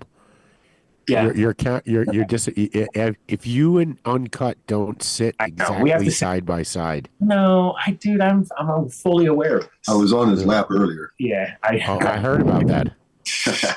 I heard about that. Nick has video. Oh well, there you go. I'm sure it's all over the net now.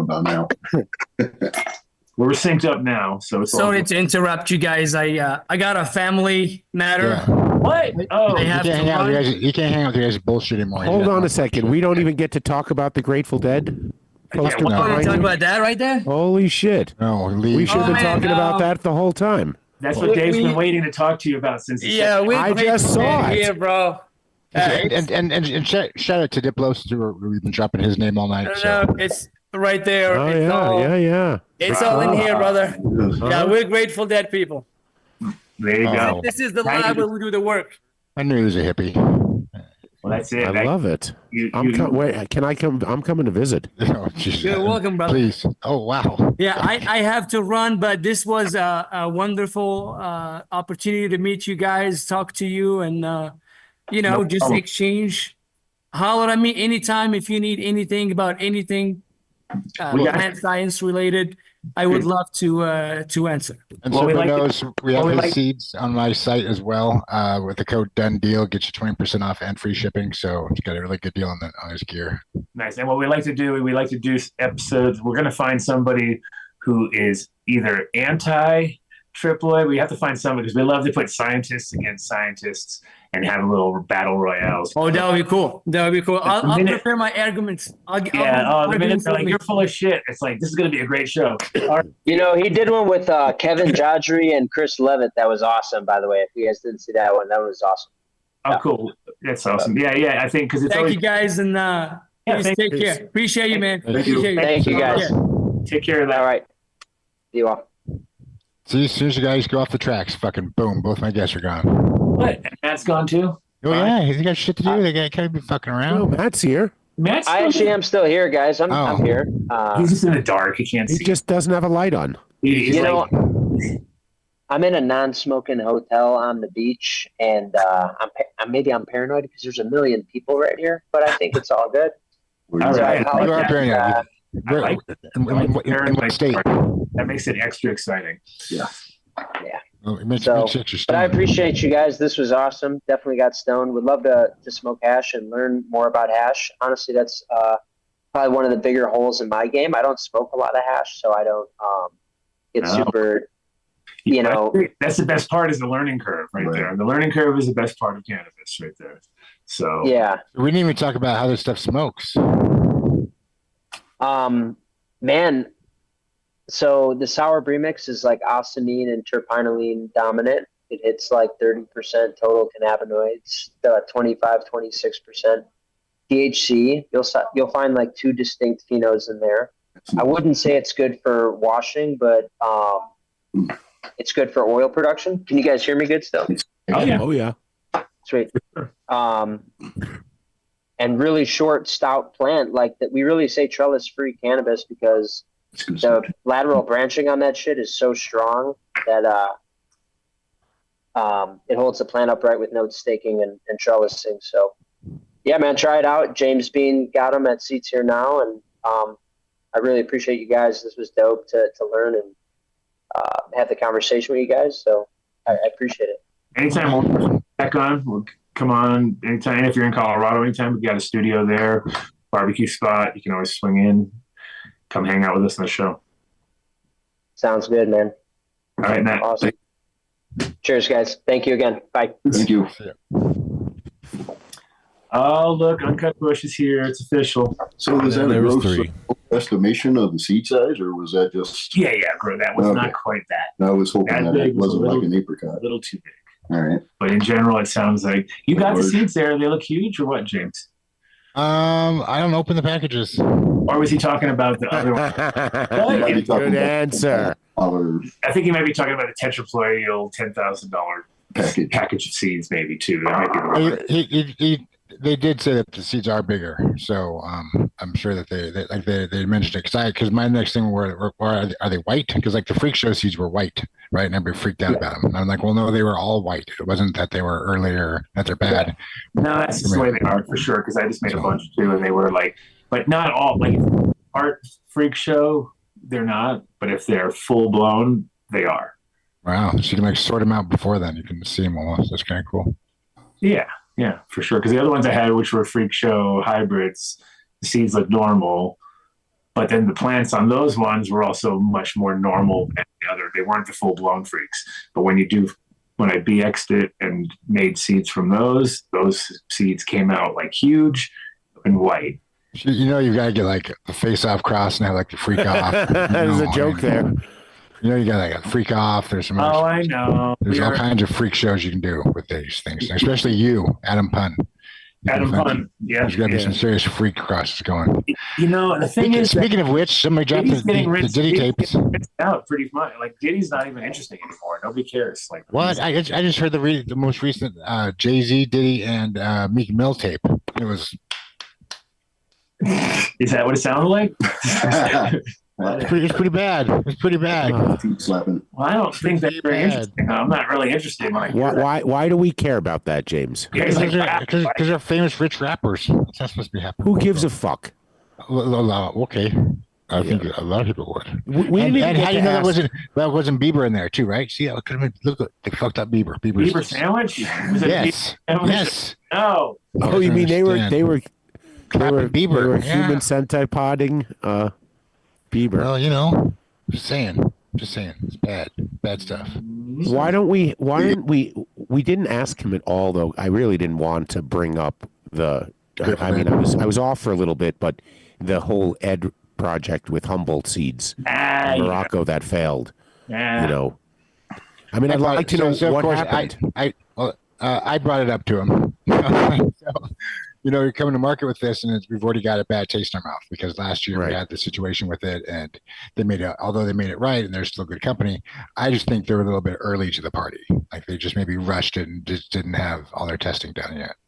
So that's what I think they just done. But science guy there sound like quite the fucking. He's running everything, testing everything, running red lights on plants to make them short and see which ones pull. And yeah, he's I don't think they're rushing anything. No, that was some straight up botany shit right there, man. Yeah, so I enjoyed that a lot. Botany shit. Well, next week we got Max, Dr. Freak coming on, and he's got another son of Freak tissue culture. Another a friend of his coming on who's a tissue culturist. Is that would be a thing? Tissue culturist. Horticulturist, tissue culturist. Yeah. So that should be another science-packed show, which is what our listeners love. They love a good science show. Fuck no, they like stories of strains. They like cannabis history. They like that too. They like that too because then they can push back on all that easier. It's easier to push back there. Once it gets too scientific, they're like, how do I push back on that? Let's get lost. You're like, fuck. What? There's too many words going on. Let me just do another dab. But when it's strange stuff, oh Jesus, history. Yeah. Who had what, when, where, and who. Speaking of that, we got some new drop here from Green Farms, which is the first. Drum roll first. Wait, Vinny, drum roll. Yeah, first drop with Apothecary. Well, you can't see it, of course, because it's like. Is Vinny even there? I hadn't even heard Vinny. Yeah, he's selling. He's slinging meat. He's slinging meat. Nice, dude. Right on. Is it CR seed? It is CR seed because everything is coming things like that, and it's the Mac. This is the Mac and the of course it is. Mac and Memberberry together.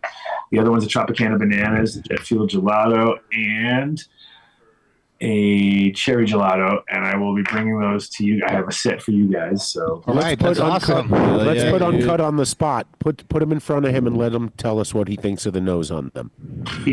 I smelled them up, Dave, and I'm gonna tell you they're really terpy. Yeah. Really terpy. And I brought some from Minnesota too, but my stuff isn't nearly as terpy. Allegedly. This one actually smells a little bit like this Trinity almost. Allegedly. Oh, love it. Right? Like, that's awesome. That Trinity has a great nose. It's very similar. Kind of similar, yes. But this one looks a lot cleaner. Yeah. Yes, but here's the thing: is that Brett said that he was ecstatic about it, so we already knew what we were getting was going to be pretty fucking awesome. Oh, awesome! So yeah, so that'll be available at Green Farms. And another interesting thing too, they have a date now. I think it's February 20th is going to be rec starting officially in. Oh, really? Wait, so they weren't able to? We didn't even talk about real that. Nice. They were not able to They were gonna undo the will of the people. Yeah, they tried to. It was a failure, and they're gonna fucking. It's happening. I was like, is that really going down? He's like, yeah, actually February 20th. So I was like, nice. So like, all our focus now is to get that launch going proper, so that anybody in the state of Colorado can go and pick up some flower and/or concentrates at Green Farms from us. Are they going to keep the medical side still or no? Oh yeah. Oh, okay, good, cool. And there's actually a whole other empty. It's crazy because there's an empty shop right next door to that one, just sitting there. Oh, nice. He's like, I guess I got to take that and just turn that into the rec side. Oh, her. And I had a great brainstorm. I was like, oh, you know what we should do is we need to set up like a Burger King with the microphone, and someone's got to go like, I need three gelato cakes. What else would you like, sir? Oh, and then like someone needs to just push that through the window because it's like they're right next door to each other. Well, you know that they have drive-through dispensaries in Oklahoma. Window. Yeah, well, we're not. They're so special. They have drive-through dispensaries in Oklahoma. Not just that, but another secret job now. But the smartest fucking thing I'd ever seen. This like 2 years ago. They had a mobile drive-through dispensary, so you drove through both sides, and they had their little safe built in the back of it, and it was like on a trailer, and you could just drop it, and it was a mobile dispensary. They would take it and sit at the state fair. And I was like, you motherfuckers, it's so smart. I have an extension of it. Kind of like those guys did though at the Cowboy Cup years ago with their big container, right? It's those guys. That's what I'm talking about. Oh, that you're talking about. Okay. Yeah. I guess it would be a drive-through if you had it set up like that. Yeah, you have one on each side, drive-through. Boom. It wasn't really set up as a drive-through that year because they couldn't drive a car there, but so it was just like double-sided dispensary, basically, is what I thought. Yeah. But yes, that was a pretty amazing thing. Is that even legal still though, or was just that moment in time where it was? I'm not sure how they did it, but I thought it was the smartest thing ever because they could just wherever they want to be. They're just wherever there's an event, drop it. There you go. They're going to stop that real soon. Why? As long as they're getting their tax. Because it's a great idea. It's a great idea. Too good of an idea. Yeah. As long as they get their cut, they're happy. You can't have all these. Look, Oklahoma turned down recreational, right? Yeah. Well, so we're not all dumb over there. Saying, I still know how they passed weed weird anyways because Oklahoma is like one of the reddest states out there. I mean, I don't know, it's pretty red. You would think. I know that whenever they have elections, 501 Oklahoma went to Trump, right? Like there's not even they don't count. There's no indecision, just points on the board, right? Wherever's red. And so I don't know how they passed. Well, I know so they passed weed on an off presidential ballot in a June vote. And so there's nobody at the polls. That was like brilliant. Well, they're all not around. No one's there. Okay, so where's this game? What we got going on? Tell me, myth or not, or what is it called? Oh, this strain history. I get stories here and there, and everybody tells me how I pick up strains. Yeah. Oh yeah, we hear that all the time. Yeah. Fact or fiction? High Tales on the Adam Dunn Show, where we explore the hazy border between cannabis truth and tall tales. Today, we're going to dive into a curious legend of a strain called Dragon's Breath. You guys ever heard of Dragon's Breath? I've heard of it. There you go. Very reclusive, possibly infamous breeder, Redwood Marsh. You guys know that guy? No, I have not. Okay, Well, you be the judge if this is genuine heritage or just a well-crafted myth. All right. Now, according to old school growers from the 90s, Redwood Marsh, who knows if that's even his name or not, it was an uncommonly knowledgeable horticulturist. Horticulturist, like you're floriculturist. Yes, it just flows. Living, of course, in Washington State, where, of course, Wastank was the first seed bank. Lanky guy, kind of tall, perpetual leaf smudge on his jeans. Redwood had the habit of drifting down logging roads at odd hours. Some say 3 a.m. while wearing oversized galoshes, right, like on acid or something. But he was scouting for rogue cannabis plants. Legend had it he was once caught measuring the moisture content of moss with a turkey baster. Good God. This is some. Of course, that's what he was doing. This is some AI bullshit right here. No, for scientific purposes, because why not, right? Now, neighbors further describe Redwood's day-to-day routine as particular. Okay. So he was out there. He'd buy entire crates of bananas at the local markets, insisting that his plants didn't get enough ethylene from the banana peels. They'd never reach their full potential. Folks would catch him in the yard at dawn, sprinkling homemade compost tea from a teapot shaped like dragon head, allegedly talking to his plants, whispering riddles, urging them to grow wise, not just tall. Interesting. Right? Kind of creepy. Mysterious strain you don't emerges. get out much, do you? Get some sun, buddy. I got lots of sun, Dave. I'm talking early 2000s. Get my sun. Yeah. Early 2000s. No, you guys are in the Arctic. I was like 75 today. I was in the pool. Around the early 2000s, whispers about a strain called Dragon's Breath began tickling through small circles near Seattle. Growers gathering at local meetups described the otherworldly aroma, sweet citrus, hot spice, like someone rubbed an orange peel with a pepper. Right? Many claimed that the high was initially uplifting, make you giggling at like cat memes for hours, before you'd go into a calm kind of introspective state that Redwood apparently called the Dragon's Nap. Naturally, the rumors were tied back to Redwood Marsh. Supposedly, he crossbred a rare Afghani landrace with a Pacific Northwest hybrid containing Durban poison lineage. He did this in a hidden greenhouse in the outskirts of Olympia, fine-tuning the plant's traits until the buds glistened with resin and excluded a bright, glowing aura. Some folks say Redwood named it Dragon's Breath because when you exhaled it, it felt warm. Others claim it was because Redwood scrawled tiny dragons on every label. No one denies the guy had a flair for the dramatic. Now, Dunn was actually with me. Just as Dragon's Breath was continuing legendary status, Redwood Marsh vanished. Poof, gone. Friends found the cabin abandoned, lease paid off, half-finished grow operation inside, like he was in the middle of a transplant session. Like it was just done. Lights were still hung, pots were there, poof. Rumor has it, Redwood had grown increasingly paranoid about the cops. Okay, so he apparently hit its peak when he began wearing camouflage pajamas to bed in case of a midnight raid. Right? They'll never catch me. The story goes, the final act of the Cannabis Doomsday Prep, Redwood packed 4 vintage metal film canisters, the screw top kind, holding around 20 of Dragon's Breath seeds each, buried them in secret spots across the Pacific Northwest. Whether Redwood fled to Canada, sold his prized genetics to the Israelis, our friend there, the Israelis, or decided to join a commune in Hawaii is anybody's guess. The rumor about those hidden canisters persists to this day. Devoted fans of Redwood still comb through the forest clearings with the metal detectors, hoping to unearth lost seeds that could bestow the ultimate bragging rights and maybe a slice of Redwood's alleged fortune, or at least really good grow. Good luck with that. Well, they're looking for that. Oak Island still exists. They're still looking for that stuff. Now, in a newly legal area, strains labeled Dragon's Breath pop up occasionally on dispensary menus in Oregon, Washington, and Colorado. Some are citrusy, others are spicy, but most differ enough connoisseurs argue that they can't be all authentic Redwood cut. It's not the authentic one. Although sightings in 2019, sightings of the man himself surfaced. A fuzzy cell phone video from a cannabis forum circa 2019 shows Redwood at the Emerald Cup in California, where we were at, allegedly wearing an army surplus jacket, holding a mason jar marked DB with like the little cartoon scratchings.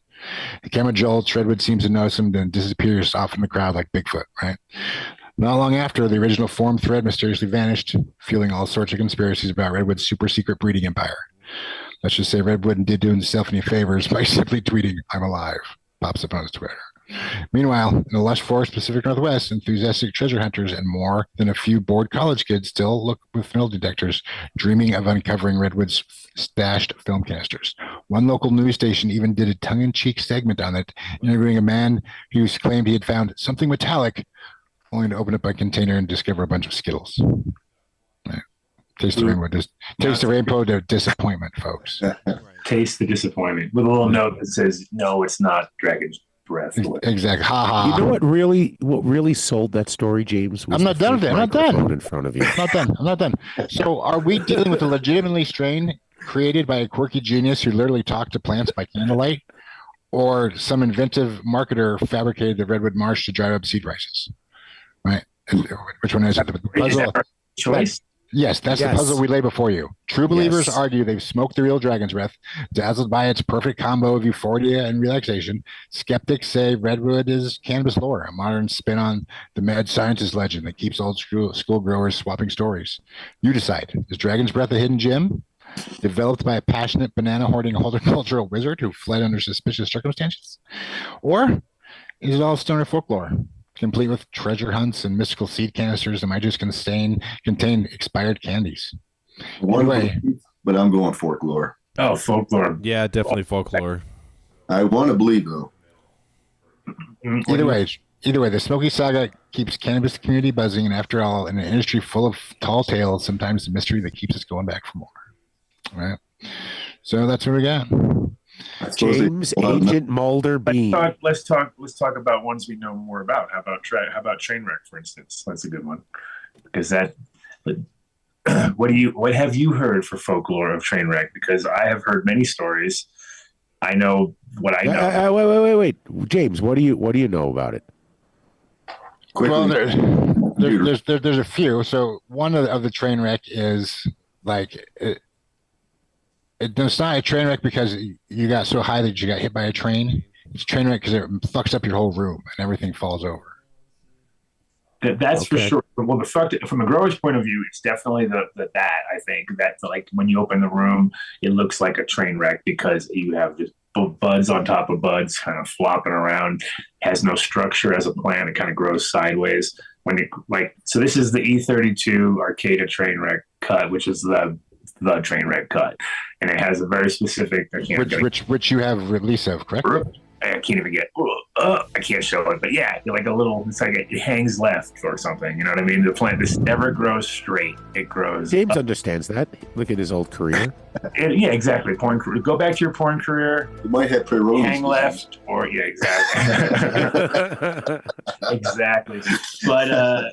Yeah, so Trainwreck that was one, but I had actually heard. But now, stop for a second. What is the Trainwreck? I mean, just for people that don't know, I know obviously, but what is the Trainwreck lineage? Set up there, Uncut. Look at the softball he's throwing. That's a tough one too, because it is like it's often said to be like Mexican Thai sativa and an Afghani indica, which is the actual so pretty much there was a time period where almost everything was either Thai, Afghan, or Mexican in some variable sort of combination. Especially in that area where they were coming out of it. So that one was particularly a Thai, Afghan, Mexican, whereas you could have a Mexican, Afghan, Thai, which would be a completely different animal because of the male donor being the first part of it, right? So if it's a Thai donor, you're going to have a different profile than if it's a Mexican donor, So one would be a big yielding kind of wider leaf,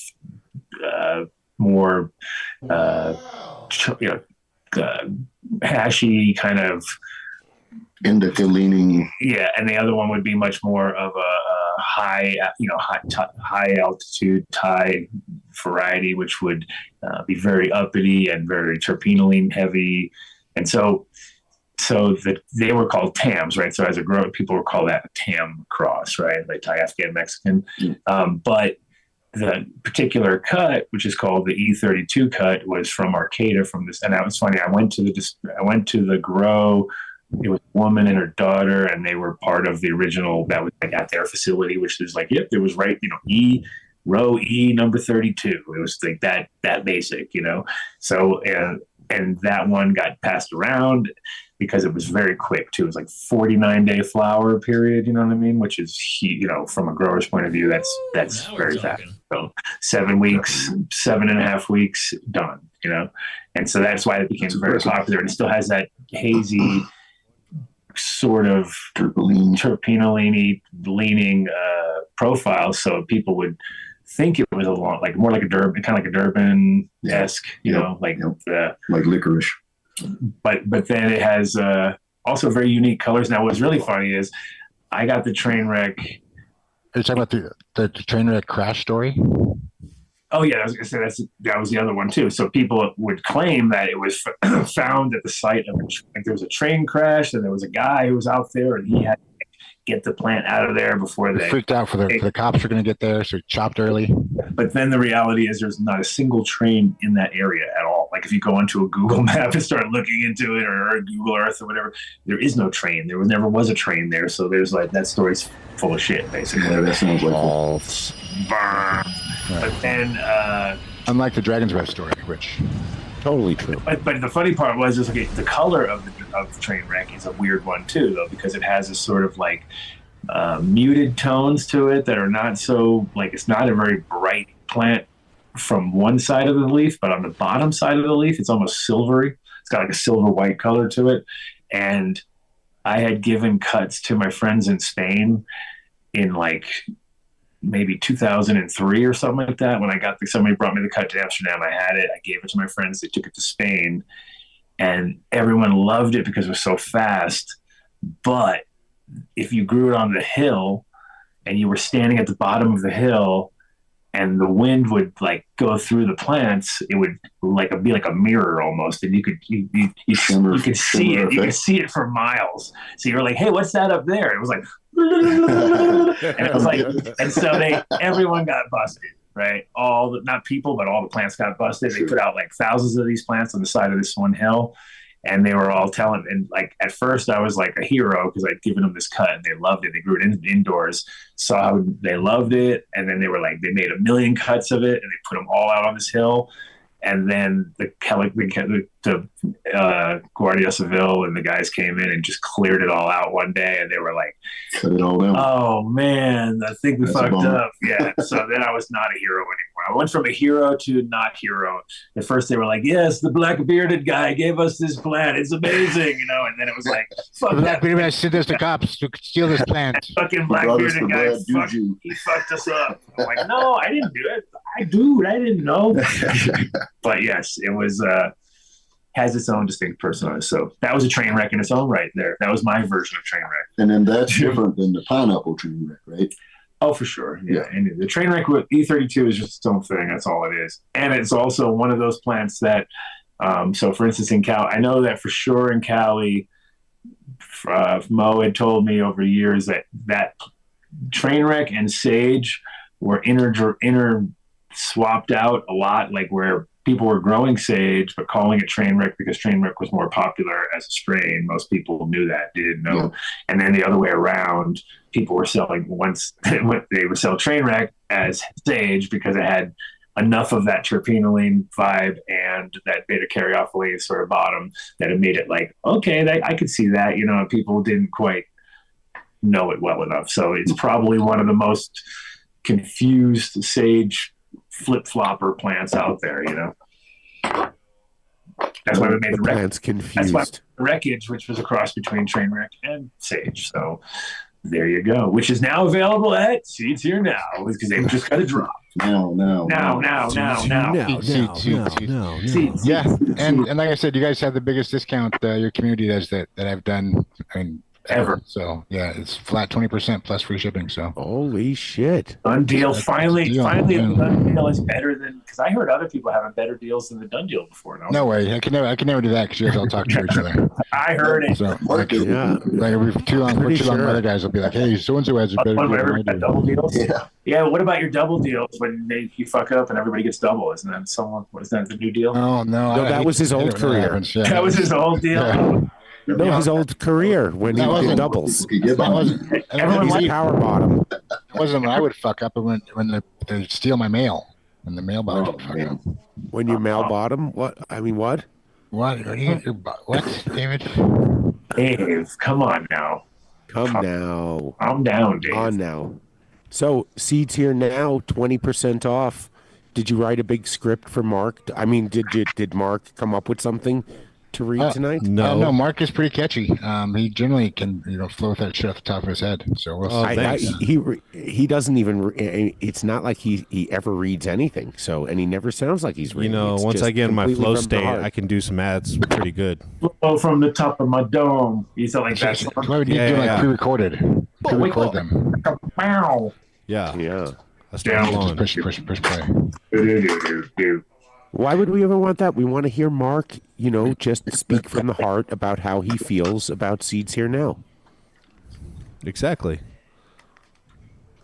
That's wonderful. It is wonderful. It's a wonderful thing, Dave. Otherwise, I didn't get to bring Yeah. Like, why is Dave all jealous? Like, why are you jealous? Dave, you can speak from the heart about Seeds Here Now, too, and, nobody's going to hate you for it, right? Yeah, like, Dave. I speak.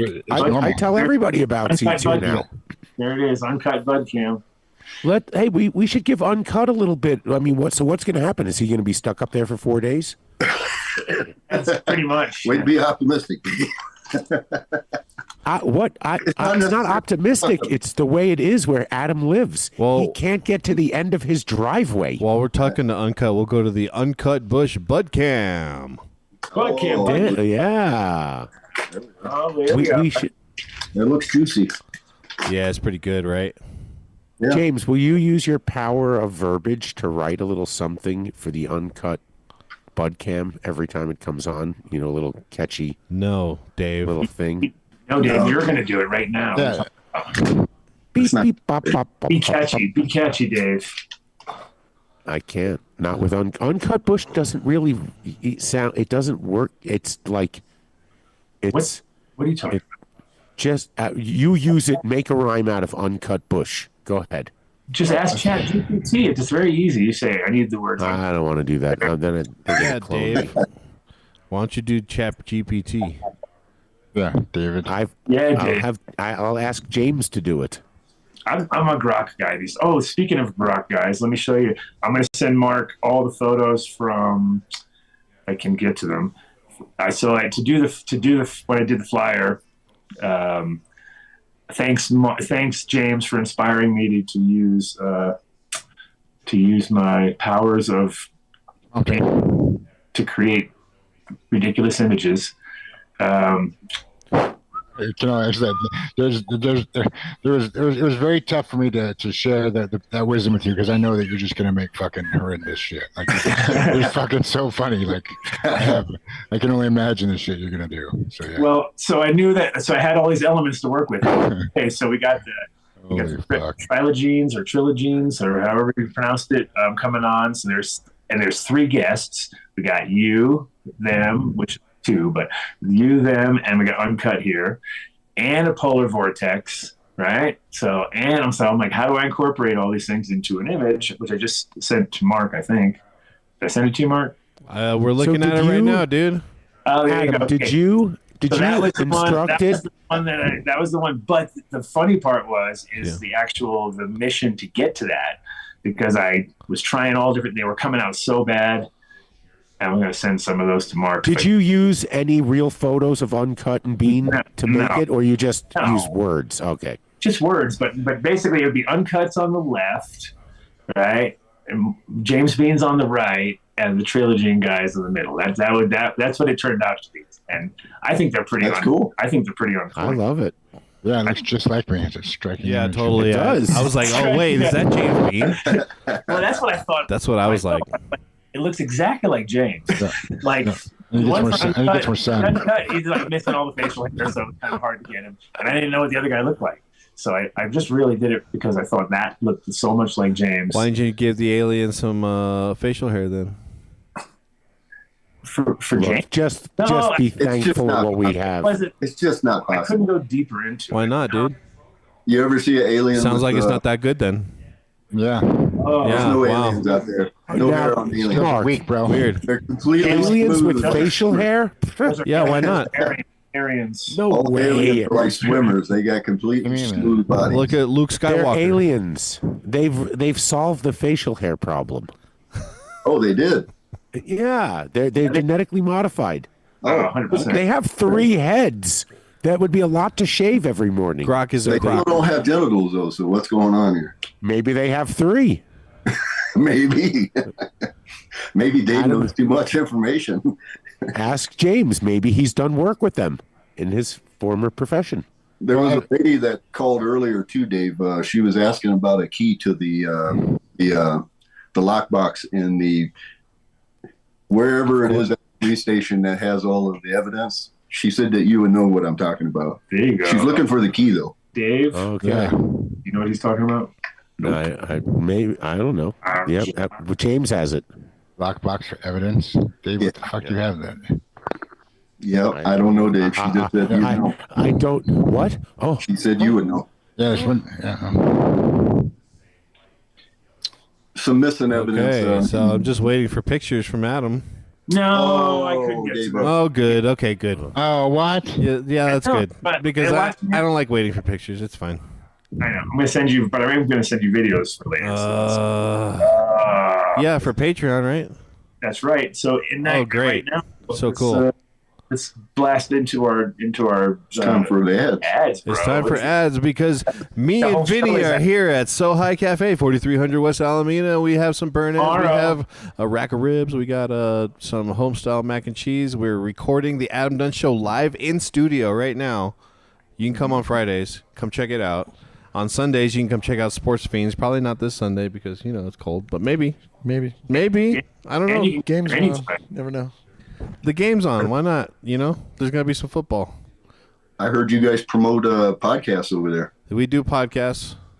We have turntables if you want to bring some records. Oh, now you're talking. See, you can eat some barbecue. You can listen to your new records that you just picked up at Wax Tracks or Twist and Shout or Angelo CDs and tapes.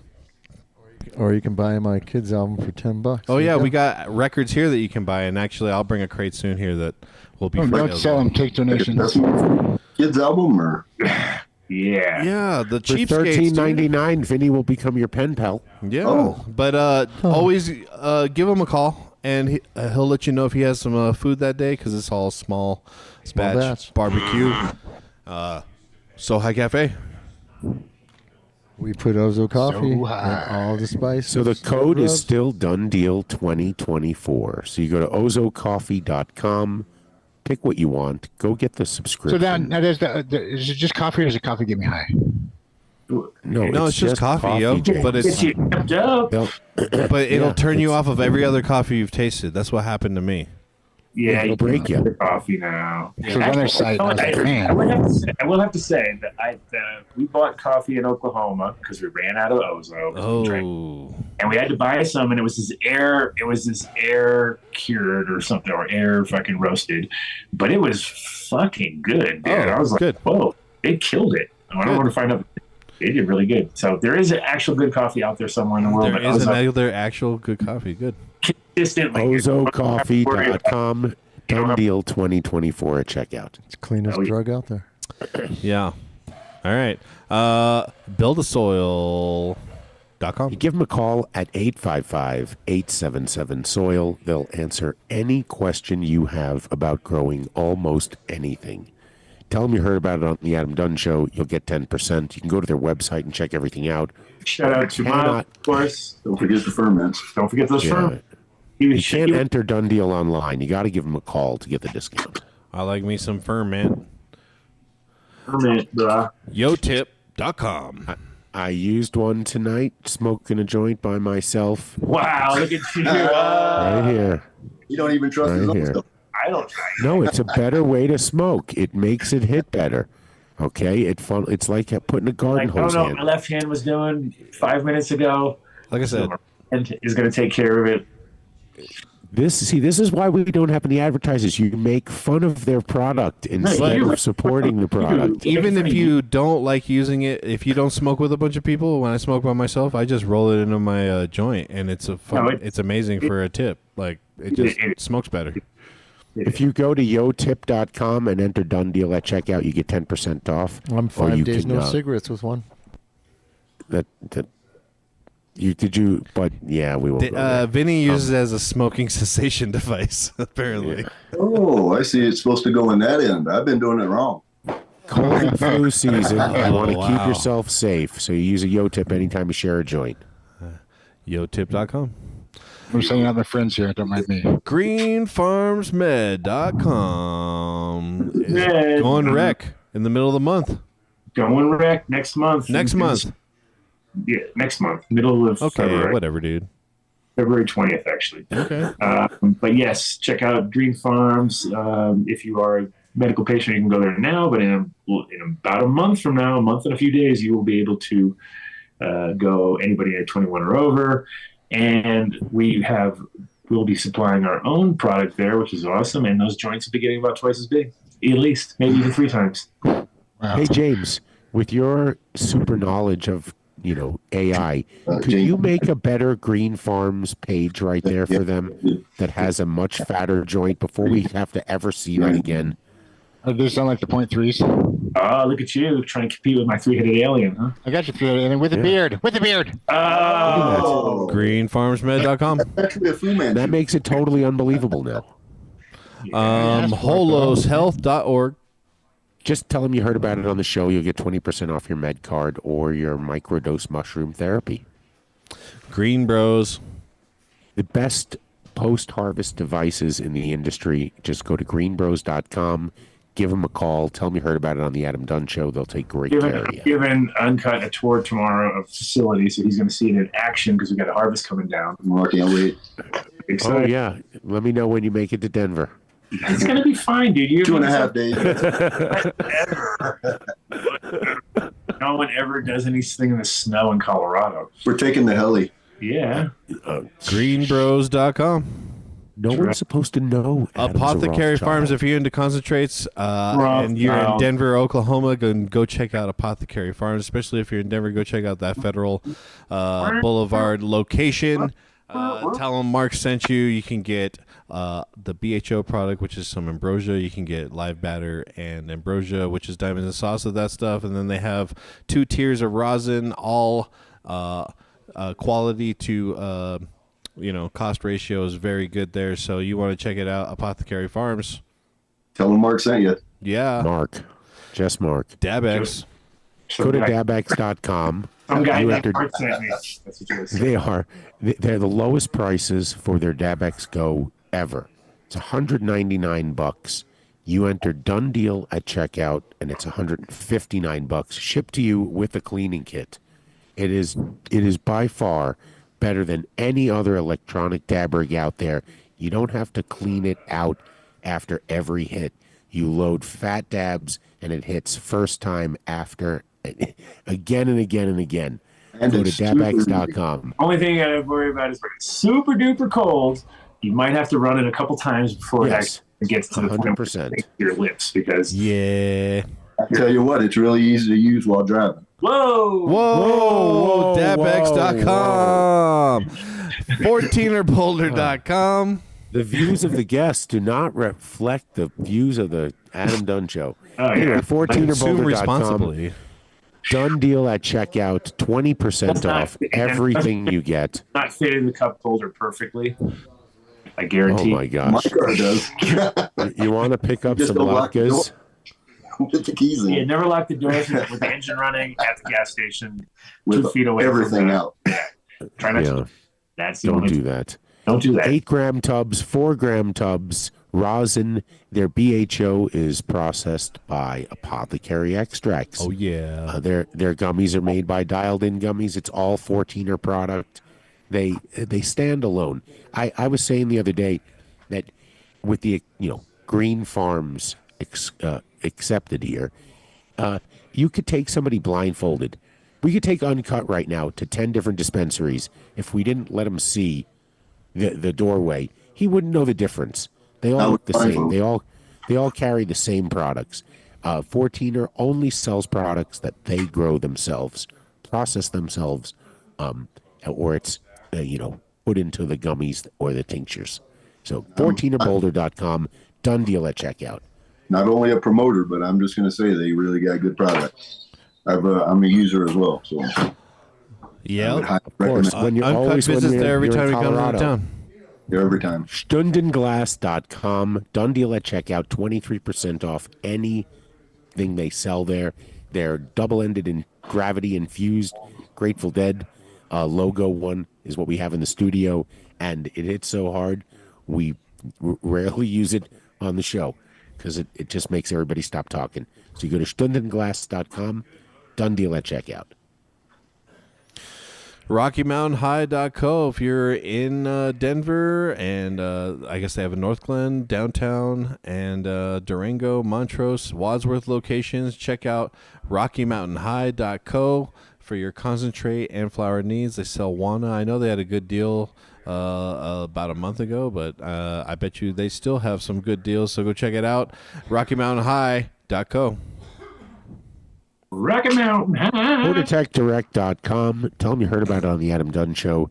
They are the most advanced greenhouses that we know of. They're double-walled. They keep the elements away from the interior where all your mechanicals are. You give them a call, tell them you heard about it on the show, and they'll help you pick the best greenhouse you will ever need. I was using the brush again. I'm telling you, that brush is amazing when it's the right plant. Oh, yeah, you get 6 of them if you buy a greenhouse. I that special. I was trimming the other day down at Green Farms, and it was like we pulled out we had these like grenade-sized buds, and they basically just had a couple leaves on them, and you ended up just using the scissors to kind of like knock off the things, right? So I was just like, wait a minute, we're back to fucking brush tack here. So then I brushed the next day, and I was flying through it. Perfect. I'm telling you, those things are amazing, actually. Personally used that as well. It's a good product. Yeah. HortitechDirect.com. Labor camps. Triploids.com/done deal is all you need to get the subscription. Where are they? If you got a Dabex, is all you're going to need to clean up after yourself. Not show anything on this camera. We even clean up after Adam on. It's real nice. Fail. Complete camera fail over here. All right. Terpwipes.com/done deal.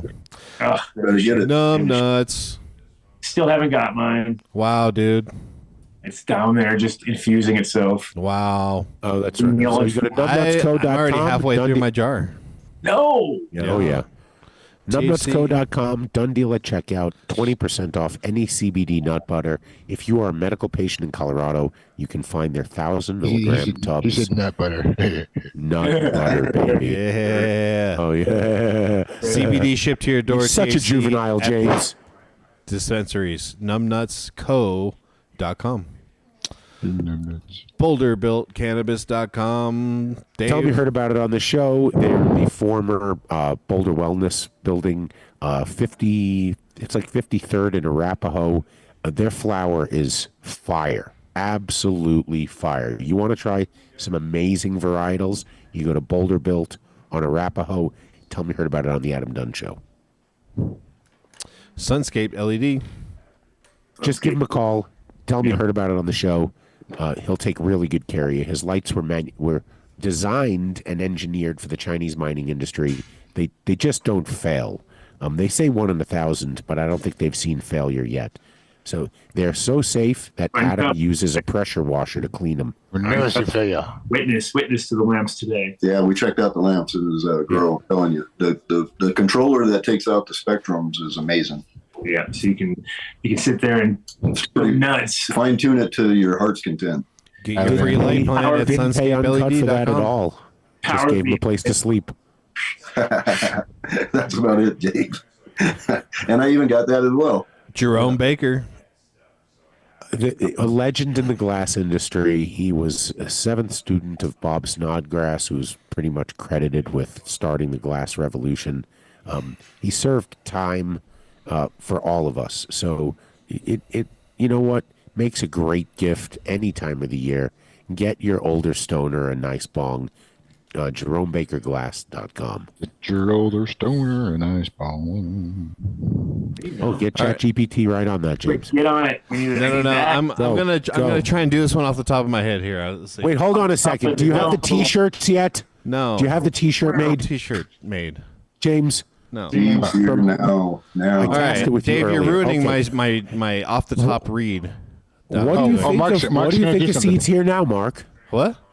What do you think of Seeds Here Now, Mark? I think you love me more. Hey, it's Mark here, and I got to tell you, I love seedsherenow.com, but I'll admit, probably not as much as Dave does. Still, I'm head over heels for their exotic genetics, especially with 20% off right now.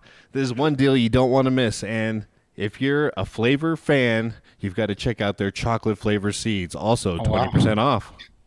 But wait, there's more. What shit?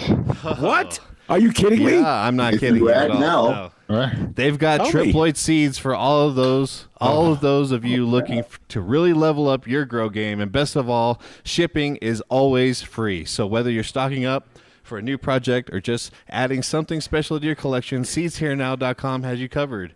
Ready to get in on these deals? Head over to seedsherenow.com today. And trust me, Dave would tell you himself, there is no better place to find top genetics and unbeatable prices. But you heard it from Mark first. Well, it was so Mark. cool was watching amazing. you mouth James when you were mouthing amazing. what he was saying. You were inside Mark's head. Oh no! It was like you were in there. Also, check out how did you know what he was going to say? I was laughing so hard because you set yourself up perfectly. You were like, what do I? How do you feel about him? He was like, well, sure. He's did great. That's why Mark is professional. Very professional. Oh, so check out my third website. We just opened this one back up too. SHNauctions.com. Oh, okay. Auction site. Oh, it's back. The auction site's back. Started last Tuesday. So the way the auctions work is they list every Tuesday at 4:10. They finish 8 days later on Wednesday at 7:20. Nope. Every day at 4:20. Every Tuesday at 4:20. You invented a new time. Well, no, I'm coming to that. 4:20 is on Tuesday when they list. They finish the following Wednesday at 7:10. And if you don't pay for it after you win, if you don't pay for it by Monday at 11:30. Which is I stole from Adam 4:10 plus or 4:20 plus 7:10 11:30. Then they go back up for buy it now. Well, God bless him today. So every week you can put up between 5 and 20 items on the site. We'll put up more top tier ones when we get more people hitting the site up. For now, we just got some entry level packs going, but I do have it goes back to I have 2 packs of everything. So what's the price of the buy it now when you put them up if somebody doesn't pay? Whatever the price of the auction was, whatever that person was supposed to pay, if they don't pay for it, then we'll put it up for the buy now, or the bid right before it.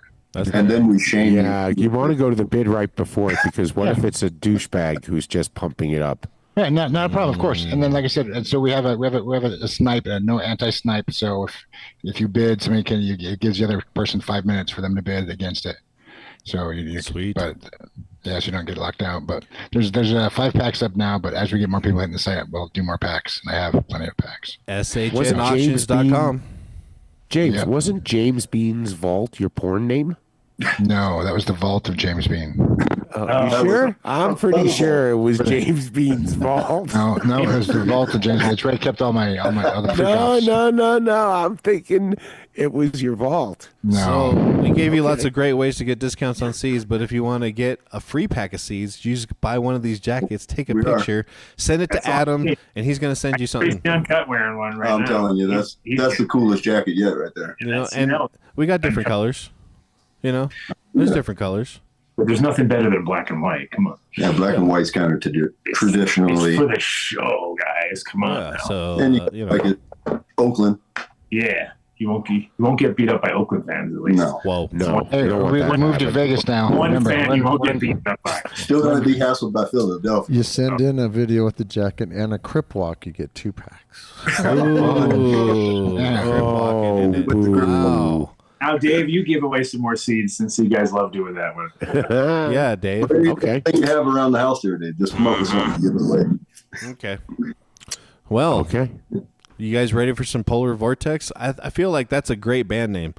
Polar Vortex. Is that what they were calling it? Come on, fuck your seeds. And or Bomb Cyclone. That's pretty good. There you go. Those are 2 good metal names. Are you ready? Yeah, there you go. Here's what happened in Boulder. It was warm enough when it started to snow that all the roads were wet, and now it's snowing on top of it. So let's see how stupid everybody gets tomorrow. Yep. You have to think of it like this. It's not that this is such an Armageddon snowy type of day. It's that this is the first real snowstorm that everybody who moved from Tempe at the end of March has ever driven in. right? Yeah. They've never driven in snow before. Oh, the Tempe storm. The Tempe. And now, now tomorrow, because of all those snowstorms in Phoenix, that they're so experienced in the snow, or from Texas and Houston, because it happens all the time. So let's just see what happens. It's pretty bad here in Boulder. It's the straight. It's a little dusting so far over here. We got about half an inch out here already, so an inch maybe. Well, your guys are gonna get hammered, of course. Come on. Of course. So I walked outside and said, "Yep, I did the right move today." Otherwise we'd be too far. It was 82 when it's 74 right now. Shit. What's the point of that? Shut up, James. Man. Did you give Uncut a shovel? You're hot one tomorrow. I didn't need it. Not yet. Not yet. We'll see. I come from the land of ice and snow, though. That's for sure. There's one thing that goes to handle is the shovel, I'm sure. Yeah. I'm sure. I got hands made for work. No, Dave, don't let Dave see that. He doesn't know what that looks like.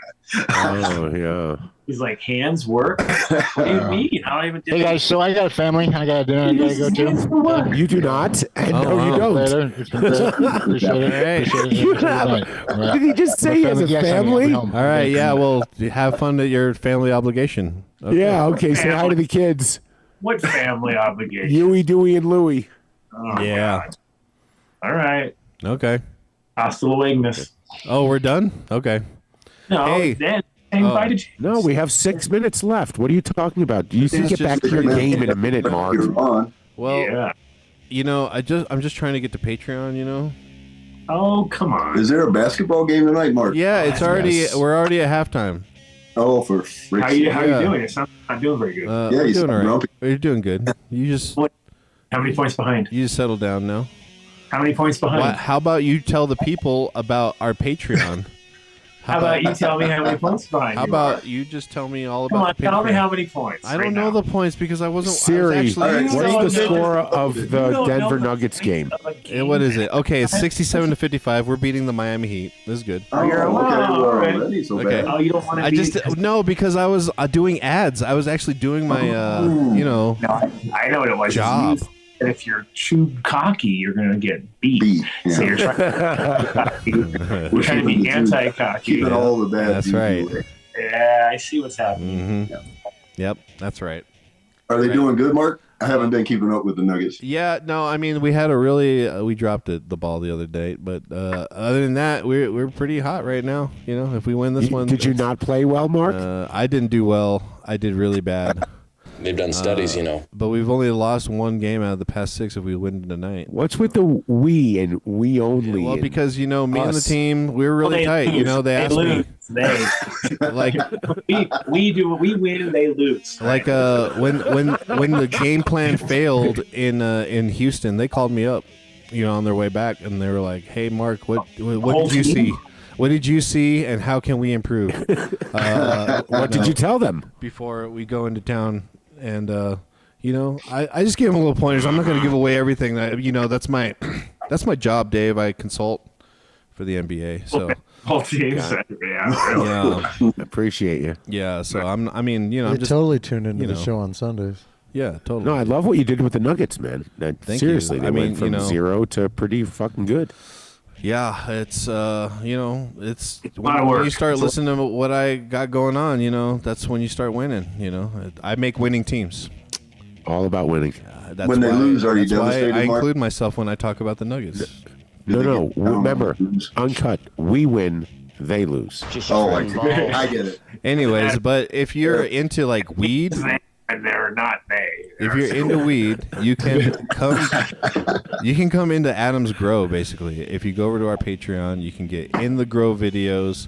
You don't have to be Uncut Bush and have to go drive 9 hours straight like a maniac. Do you want a direct line? 13 hours like a maniac. He drove straight through. So That's crazy. From you showed him where that little bust is, where you pull it down and the bat doors open up, and you take him to the cave.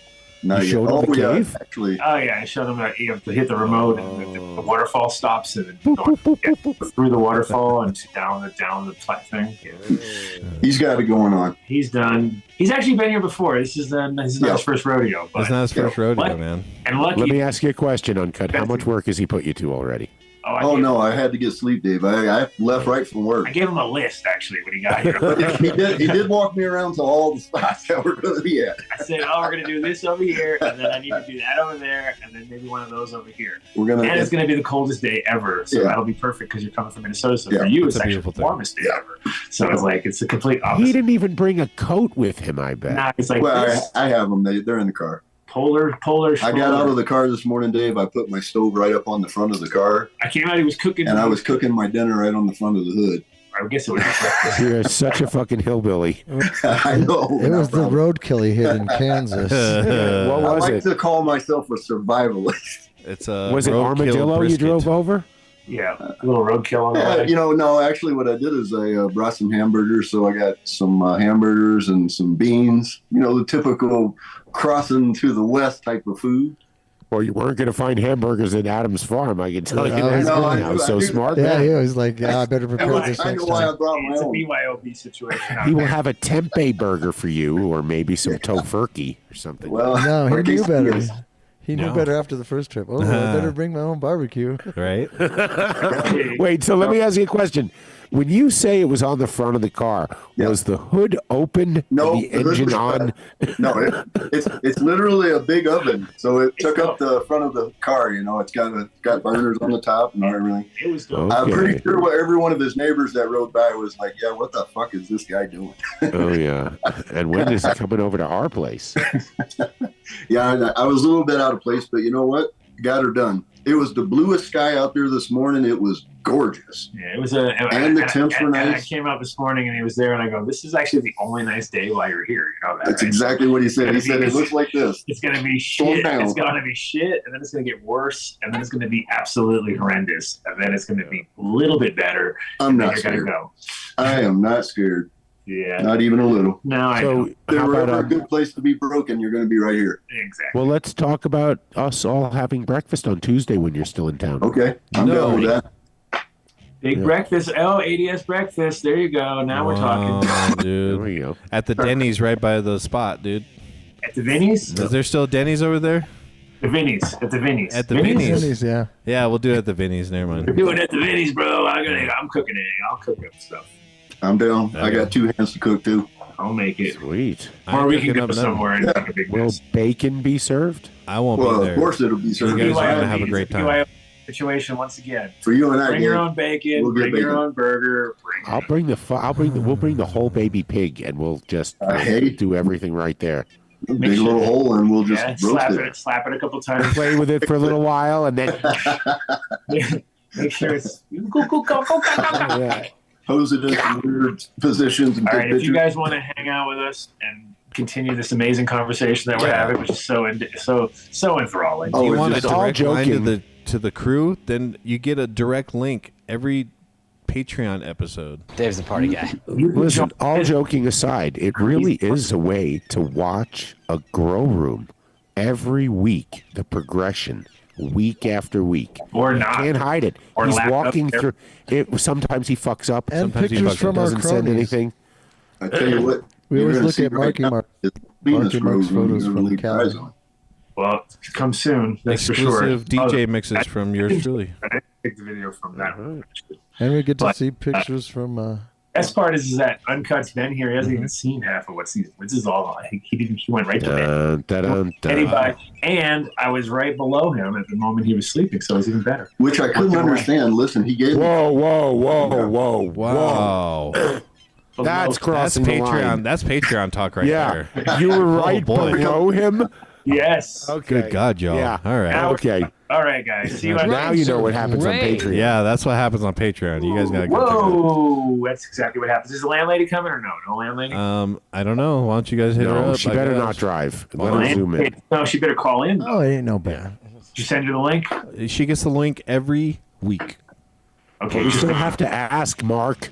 we have to double check, We're a very professional group. We are very professional. Everything is always so neatly planned and so coordinated. I have a weekly distro list, Adam, for the email. So I don't know if you know what distro means. It's short for distribution. I get that. Oh, okay, cool.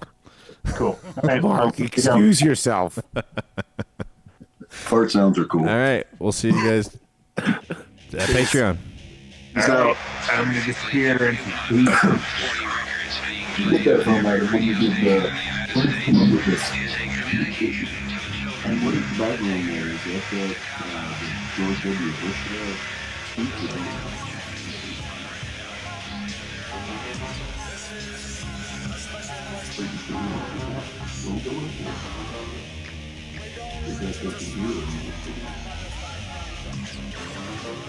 Yeah, and actually, the whole thing, how it raised up, because you did that.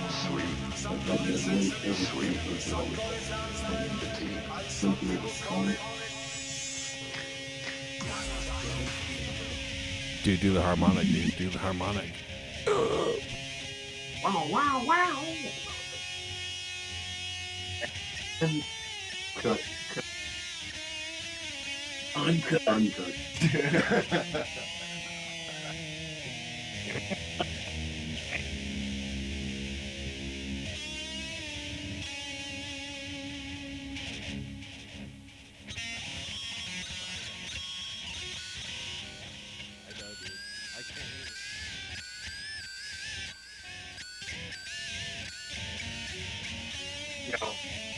All right, so we're off.